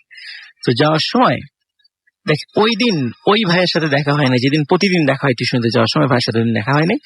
ঠিক রাস্তা দিয়ে এগিয়ে যাচ্ছেন টিন্টিকনের পাশ দিয়ে, হঠাৎ একজন বৃদ্ধ লোক এসে ধীমান সিংহের হাত চেপে ধরে বলে, তোমাকে না বলেছিলাম যে এদিক দিয়ে না আসতে। তো যখন ধীমান সিংহ ওনার দিকে তাকিয়েছে, দেখে ওই বৃদ্ধ লোকের মুখমণ্ডলটা পুরোটাই লোমে ঢাকা, সেই ব্যক্তি যাকে উনি প্রতিনিয়ত স্বপ্নে দেখতেন। উনি ওই দৃশ্যটা দেখার পরেই ওখানে সেন্সলেস হয়ে পড়ে যান। যখন ওর সেন্স আসে তখন দেখে যে কিছু লোক ওনাকে ধরাধরি করে পাশে নিয়ে এসেছে, পানি টানি মুখে পানি দিয়ে ওনার জ্ঞান ফিরেছে। তখন জিজ্ঞেস করে আপনি কোথায় যাচ্ছিলেন? বলে আমি টিউশনে যাচ্ছিলাম, এখানে হঠাৎ আমি ভয় পেয়ে অজ্ঞান হয়ে গেছি। তখন স্থানীয় লোকজন বলছে যে সাধারণত আমরা একা এদিকে চলাফেরা করি না, 2 বা 3 জন একসাথে চলাফেরা করি, তাহলে আর কোনো সমস্যা হয় না। জায়গাটা এমনিতে একটু হন্টেড, অনেকে ভয় টয় পান আর কি। তো যাই হোক, উনি এগুলো মনে করেছে হয়তো বা ওনার হ্যালুসিনেশন হয়েছে বা এই টাইপের কিছু হয়েছে, যার কারণে উনি এটা এইভাবেই নর্মালি এটা উড়িয়ে দিয়েছেন। তারপর উনি এগুলোতে অতটা ভয় পান নাই আর কি। তো এরপরে কি হয় রাসেল ভাই, উনি ওই রাস্তা দিয়ে যান নাই পরবর্তীতে, ভয় পান আর না পান উনি পরবর্তীতে ওই রাস্তা দিয়ে যান নাই। উনি লেখাপড়া যখন শেষ হয়ে যান, তখন একদম লেখাপড়া শেষ দিকে ছিলেন, মাস্টার্সে পড়তেন, অনার্স শেষ হয়ে গিয়েছিল। তো উনি ফুড ইন্সপেক্টর একটা চাকরি পান এবং ওনার পোস্টিং হয় চট্টগ্রামে। চট্টগ্রামে কিন্তু রাসেল ভাই ওই যে ফুড রিজিওনাল অফিসটা কিন্তু ওই অঞ্চলের চট্টগ্রামী ফুডের অফিসটা। তো ওখানে উনি চাকরি পান। ওখানে চাকরি পাওয়ার ঠিক যখন জয়েন করার পর থেকেই ওনার শরীরের ভিতরে একদম অস্থিরতা কাজ করতো। কেমন যে অস্থিরতা, এটা উনি আসলে কাউকে বুঝাতে পারতেন না। আবার উনি যে বাসাটা ভাড়া করেছিলেন, বাসাটার ফ্ল্যাটে উনি একাই থাকতেন, ছোট একটা ফ্ল্যাট, 2 রুমের একটা ফ্ল্যাট, ওখানে একাই থাকতেন। তো উনি হঠাৎ ওই ফ্ল্যাটে একটা বিষয় ফেস করা শুরু করেন। সেটা হচ্ছে উনি যখন রাত্রে ঘুমান, ওনার মনে হতো ওনার খাটের নিচে কোনো কিছু গড় গড় গড় গড় শব্দ করছে, এবং সে সাউন্ডটা ঠিক যেমন গরু বা ছাগল জবাই করার পরে ঠিক যেমন একটা গোঙানি আওয়াজ হয়, ঠিক ওই রকমের আওয়াজ মনে হয় যে খাটের নিচে কোনো কিছু জবাই কোনো প্রাণী এরকম গোঙানির আওয়াজ করছে, এরকম মনে হতো তার। কিন্তু উনি যখন খাটের নিচে তাকাতেন তখন আর কোনো শব্দ শব্দ বা কিছুই দেখতেন না আর কি, শব্দটা তখনই বন্ধ হয়ে যেত। এবং উনি ওনার মাথার কাছে যে জানালাটা ছিল, এই জানালাটা খুললে ওনার কাছে মনে হতো যে জানালা দিয়ে জানালার কাছে কেউ দাঁড়িয়ে আছে, ওনার এরকম মনে হতো। কিন্তু যখনই উনি তাকাতেন তখন কিন্তু আর উনি কিছু দেখতেন না। আবার তবে একটা জিনিস উনি ফিল করতেন, উনি যখন ঘুমে হালকা হালকা ঘুম আসবে, হঠাৎ করে মনে হতো জানালার কাছে কেউ কোনো একটা কাঠি দিয়ে ঠক ঠক ঠক এরকম শব্দ করছে। তখন উনি আবার যখন আবার জানালা থেকে তাকাতেন তখন যেন কিছুই না। তো উনি আসলে এগুলো তো নিয়ে খুব যখন এই ঘটনাটা প্রতিনিয়ত ঘটতে থাকে উনি খুব বিরক্ত হয়ে যাচ্ছিলেন, এবং ওনার শরীরটা আস্তে আস্তে খুব কাহিল হয়ে পড়ছিল এবং অসুস্থ ফিল করছিলেন উনি। একদিন রাত্রে খুব একটা ভয়ঙ্কর ঘটনা ঘটে। সেটা হলো, ওনার মনে হচ্ছিল ওনার বাসার যে ডাইনিং রুম, সেই ডাইনিং রুমে কোনো গোঙানির আওয়াজ। তখন উনি সাহস করে ডাইনিং রুমে যান। তখনই রাসেল ভাই উনি খুবই একটা ভয়ঙ্কর ঘটনা দেখেন। উনি দেখেন একজন মানুষ জবাই করা অবস্থায় ছটফট করছে আর গোঙানি শব্দ হচ্ছে, মানুষ এবং রক্তে ওনার ডাইনিং রুম ভেসে যাচ্ছে। উনি ওই দৃশ্য দেখে চিৎকার করে প্রচন্ড চিৎকার দেন এবং দরজা খুলে বের হয়ে যান। দরজা খুলে বের হয়ে পাশের লোকজনকে ডাকতে থাকেন, দেখেন আমার বাসায় যেন কি হচ্ছে, কোথা থেকে একজন লোক আসছে। উনি সেন্স ছিল না যে আসলে একজন লোক আমার বাসায় এরকম নিহত বা জবাই করা হয়েছে, যদি আমি ডাকি আমার একটা বিপদ হতে পারে। উনি তাড়াতাড়ি করে লোকজন ডেকে নিয়ে আসেন। ডেকে আনার পরে ওখানে দেখে কিচ্ছু নাই, একদম ফ্রেশ পরিষ্কার, কিছুই নাই। তখন লোকজন বলে যে আপনি অসুস্থ মনে হয়, এই কারণে এই উল্টাপাল্টা কিছু দেখেছেন। কিন্তু যেহেতু এই যে চিৎকার চেঁচামেচি করছে, লাশ লাশ চারদিকে খবর হয়ে গেছে, পুলিশ পর্যন্ত চলে আসছে। পুলিশ এসে দেখে কিছুই নেই। যেহেতু একটা স্পর্শকাতর বিষয় ছিল, পুলিশ ওনাকে কিছু জিজ্ঞাসাবাদ করার পরে বলে দেন হ্যাঁ আমি দেখেছি। উনি স্বীকার করেন যে আমি এটা দেখেছি। তখন পুলিশ এই বিষয়ে কোনো তদন্তে কোল কিনারা করতে পারে না, ওনার অফিসে পর্যন্ত যে ওনার বিষয়ে তদন্ত করেন। তো অফিস থেকে বলেন যে এই ব্যক্তি জয়েন করার পর থেকে সে মেন্টালি সিক। যখন পুলিশ জানে যে মেন্টালি তিনি সিক, পুলিশরা এই বিষয়ে আর কোনো তদন্ত করে না উনি কি দেখেছেন না দেখেছেন, কারণ আসলে তো কোনো ডেড বডি ওনারা যায় পান নাই বা কোনো প্রমাণও পান নাই সেখানে, এই বিষয়ে আর কোনো তদন্ত ওনারা আর করেন না। কিন্তু উনি এই যে রাসেল ভাই যে ভয়টা পেয়েছিলেন, উনি এতটা অসুস্থ হয়ে পড়েন 2 মাসের মাথায় অফিস থেকে ওনাকে জোর করে মানে বাড়িতে পাঠিয়ে দেওয়া হয় যে আপনি চিকিৎসা করার জন্য চলে যান। অফিস থেকেই বলে অফিস থেকেই বলে যে আপনি চিকিৎসা করতে চলে যান, আপনার আপাতত চাকরিতে না আসলে চলবে, আপনি চিকিৎসা করে সুস্থ হওয়ার পর তারপর আসেন। উনি যখন বাড়িতে চলে যান রাসেল ভাই, তো ওনার বাবা বলে যে বাবা তোমার চাকরি করতে হবে না, তুমি অন্য চাকরি করো, তুমি মেধাবী স্টুডেন্ট, অন্য চাকরি করতে পারবা, তুমি আপাতত চিকিৎসা করে সুস্থ হও। রাসেল ভাই ওনার চিকিৎসা চলে, মোটামুটি উনি সুস্থতা আস্তে আস্তে সুস্থ হতে থাকেন। এর মধ্যে ওনার আরেকটা চাকরি হয় investment corporation of Bangladesh, ICB, যেটা আইসিবিতে ওনার চাকরি হয় সিনিয়র এক্সিকিউটিভ হিসেবে। উনি আইসিবিতে যখন জয়েন করেন, রহস্যজনক ব্যাপার রাসেল ভাই, ওনার পোস্টিংটা পরে কিন্তু ঠিক চট্টগ্রাম, এবং চট্টগ্রামের আগ্রাবাদে, এবং ওনার আগের বাসাটা ছিল সেই আগ্রাবাদেই। উনি অনেক চেষ্টা করেছিলেন যে যেন আগ্রাবাদে ওনার পোস্টিংটা না হয়, কিন্তু কিছুতেই ওনার পোস্টিংটা উনি ক্যান্সেল করতে পারেন নাই। বাধ্য হয়ে উনি আবার আগ্রাবাদে যান। আগ্রাবাদে যাওয়ার পরে তখন রাসেল ভাই এমন একটা ব্যাপার, উনি কোনো কিছু ভয়ের জিনিস দেখেন না নিজে, কিন্তু অফিসের সবাই ওনাকে দেখলে ভয় পায়। কেন যেন ভয় পায়, ছোট বাচ্চারা ওনাকে দেখলে চিৎকার চেঁচামেচি করে, ওরা কেউ কাছেই আসতে চায় না। কেন এমন হয় কেউ কিছু বলতে পারে না, এবং উনিও বোঝে না। এবং উনি রাতের বেলা হঠাৎ একটা স্বপ্ন দেখা শুরু করে, সেটা হচ্ছে উনি স্বপ্ন দেখতেন কেউ যেন ওনাকে পাহাড় থেকে ধাক্কা দিয়ে ফেলে দিচ্ছে, এরকম উনি স্বপ্ন দেখতেন। আচ্ছা, তো এরকম উনি পরিবারের সাথে শেয়ারও করেছেন। তো পরিবার থেকে বলেছে তুমি কখনো পাহাড়ের কাছে যেও না, যেহেতু চট্টগ্রামে আছে হয়তো বা বেড়ানোর জন্য যেতেই পারে। তো সবাই পরিবার থেকে নিষেধ করে। তো এর ভিতরে ওনার কিন্তু বেশ ভালো ভালো বাংলাদেশের ভালো ডাক্তার দিয়ে ওনার ট্রিটমেন্ট চলছিল ওই সময়তেই। তো ওনাকে এক সময় চট্টগ্রাম ইউনিভার্সিটির ওনার কিছু সাবেক বন্ধুরা দাওয়াত করে, অনুষ্ঠানে দাওয়াত করে। তো উনি আর ওই দাওয়াতটা ফেলতে পারেন নাই, উনি চট্টগ্রামে গিয়েছিলেন। তো ওই প্রোগ্রামের একটা পর্যায়ে বলা হয় যে সবাই মিলে মানে পাহাড়ে উঠবে। তখন বন্ধুদের মানে রিকোয়েস্টে উনি মানে ওই জিনিসটা যে স্বপ্ন দেখতো ওই জিনিসটা ভুলে গেছেন উনি, বন্ধুদের রিকোয়েস্টে উনি পাহাড়ে ওঠেন। তো উনি যখন পাহাড়ে ওঠেন তখন হঠাৎ করে ওনার ফোনে একটা কল আসে, তখন নাম্বারটা ওনার পরিচিত। তখন নাম্বারটা পরিচিত হওয়ার কারণে তখন ও বন্ধুদেরকে বলেন যে ওখানে বন্ধুরা হই হট্টগোল করছিল, তখন বন্ধুরা বলেন আমার তো কল আসছে, আমি একটু সাইডে দিয়ে কথা বলে আবার আসছি। তখন ওই সাইডে কল করার জন্য পাশে যান। তখন রাসেল ভাই হঠাৎ মানে উনি যেটা ফিল করেন, ওনার পেছন থেকে কে যেন একটা ধাক্কা দিয়ে ওনার পাহাড় থেকে ফেলে দেয়। তবে সৌভাগ্যজনক ব্যাপার হচ্ছে পাহাড়ের নিচে একটা গাছ ছিল, উনি 10-20 হাত নিচে পড়ে গাছে আটকে যান। আচ্ছা, ওনার মাথায় আঘাত লাগে। তবে ওনার বন্ধুরা পরবর্তীতে বলেছেন সে যখন কথা বলতে বলতে এগিয়ে যায়, তখন সময়টা ছিল বিকালবেলা, মানে সন্ধ্যাও না বিকালবেলা। তো বন্ধুরা দেখেছিল যে আবছা ছায়ার মতো কি যেন একটা জিনিস তার পিছনে ধাক্কা দিয়েছে। ওখানে 4-5 জন তার বন্ধু ছিল, তারা সবাই সেটা দেখেছে। তখন তারা দৌড়ে ছুটে যান। পরে ওখান থেকে ওই গাছে ওখানে উনি বেঁধে গেছিল সৌভাগ্যজনক ভাবে, সেখান থেকে তাকে উদ্ধার করা হয়। উদ্ধার করার পরে উনি মাথায় যদিও আঘাত পেয়েছিলেন, তবে তেমন গুরুতর কোনো জখম ছিল না, প্রাণে বেঁচে যান। কিন্তু উনি মানে এতটা মানে সিক হতে থাকেন, অনেক ট্রিটমেন্ট করানো হয়েছে কিন্তু কিছুতেই ওনার অসুখ ধরা পড়ে না। আচ্ছা, ওনাকে পরবর্তীতে আইসিবি থেকে ওনাকে বলে দেওয়া হয় আপনি অসুস্থ, আপনি লিভে চলে যান, মানে ছুটিতে চলে যান, আপনি ট্রিটমেন্ট করান। তো উনি দীর্ঘদিন ট্রিটমেন্ট করেন এবং অনুপস্থিতির কারণে উনি পরবর্তী ওই চাকরিটাও ছেড়ে দেন। এটা রাসেল ভাই 2008 সালের ঘটনা। এই ধীমান সিংহ রাসেল ভাই স্টিল না এখনো অসুস্থ, উনি এখনো মেন্টালি সিক। কিন্তু কেন যে এমন হচ্ছে, উনি অনেক ট্রিটমেন্ট করেছেন এবং কিছু প্যারানরমাল এক্সপার্টদেরকেও দেখিয়েছেন, কিন্তু এইটার সমাধান এখনো হচ্ছে না। আচ্ছা, এটাই ছিল রাসেল ভাই। Thank you so much. আমাদের হাতে সময় খুব কম, আমরা পরবর্তী ঘটনায় চলে যাব এবং আপনি আমাদের একটু প্লিজ ঘটনাটা বলবেন। আসসালামু আলাইকুম, আমি আবার রিফাত আক্তার শিমু বলছি টিম ভয় থেকে। আমার সাথে আছে নাদিম ভাই। তো এখন যে ঘটনাটা বলবো সেটা হচ্ছে কাজপুর বর্গা দক্ষিণ পাড়ার একটি বটগাছকে ঘিরে। বটগাছের ঘটনাটা হচ্ছে বটগাছে প্রায় রাতের বেলা ওখানকার লোকজন একটি বড় একটি সাপ ওই বটগাছ দিয়ে বের হতে দেখে। আচ্ছা, প্লাস ওখানে বটগাছে প্রতি বছর একটা মেলা হয়, যে এখানে ইন্ডিয়া থেকেও লোক আসে, ওখানে পূজা করে প্লাস ভোগও দেয়। আর বটগাছের যদি আমি বিবরণ দিতে যাই, বটগাছটি একটি বিশাল এলাকা জুড়ে প্রায় মাইল খানিকের মধ্যে কোনো বাড়িঘর নেই। মাঝখানে গাছটি, পাশে একটি বড় খাদ আছে, আর ওখানে একটা কবর আছে একজন সাধু। ওই সাধু ওখানে ওই গাছের নিচে বসেই ধ্যান করতো। ওই ধ্যানটা ছিল আপনার 12 বছরের। আচ্ছা, তো হঠাৎ কোন একটা কারণে 3 দিনের জন্য ধ্যানটা বিঘ্ন ঘটে, তারপরে তিনি মারা যায়। তো তখন তাকে ওইখানেই সমাধি করা হয়। তার কবরটি এখনো ওই গাছের পাশেই আছে।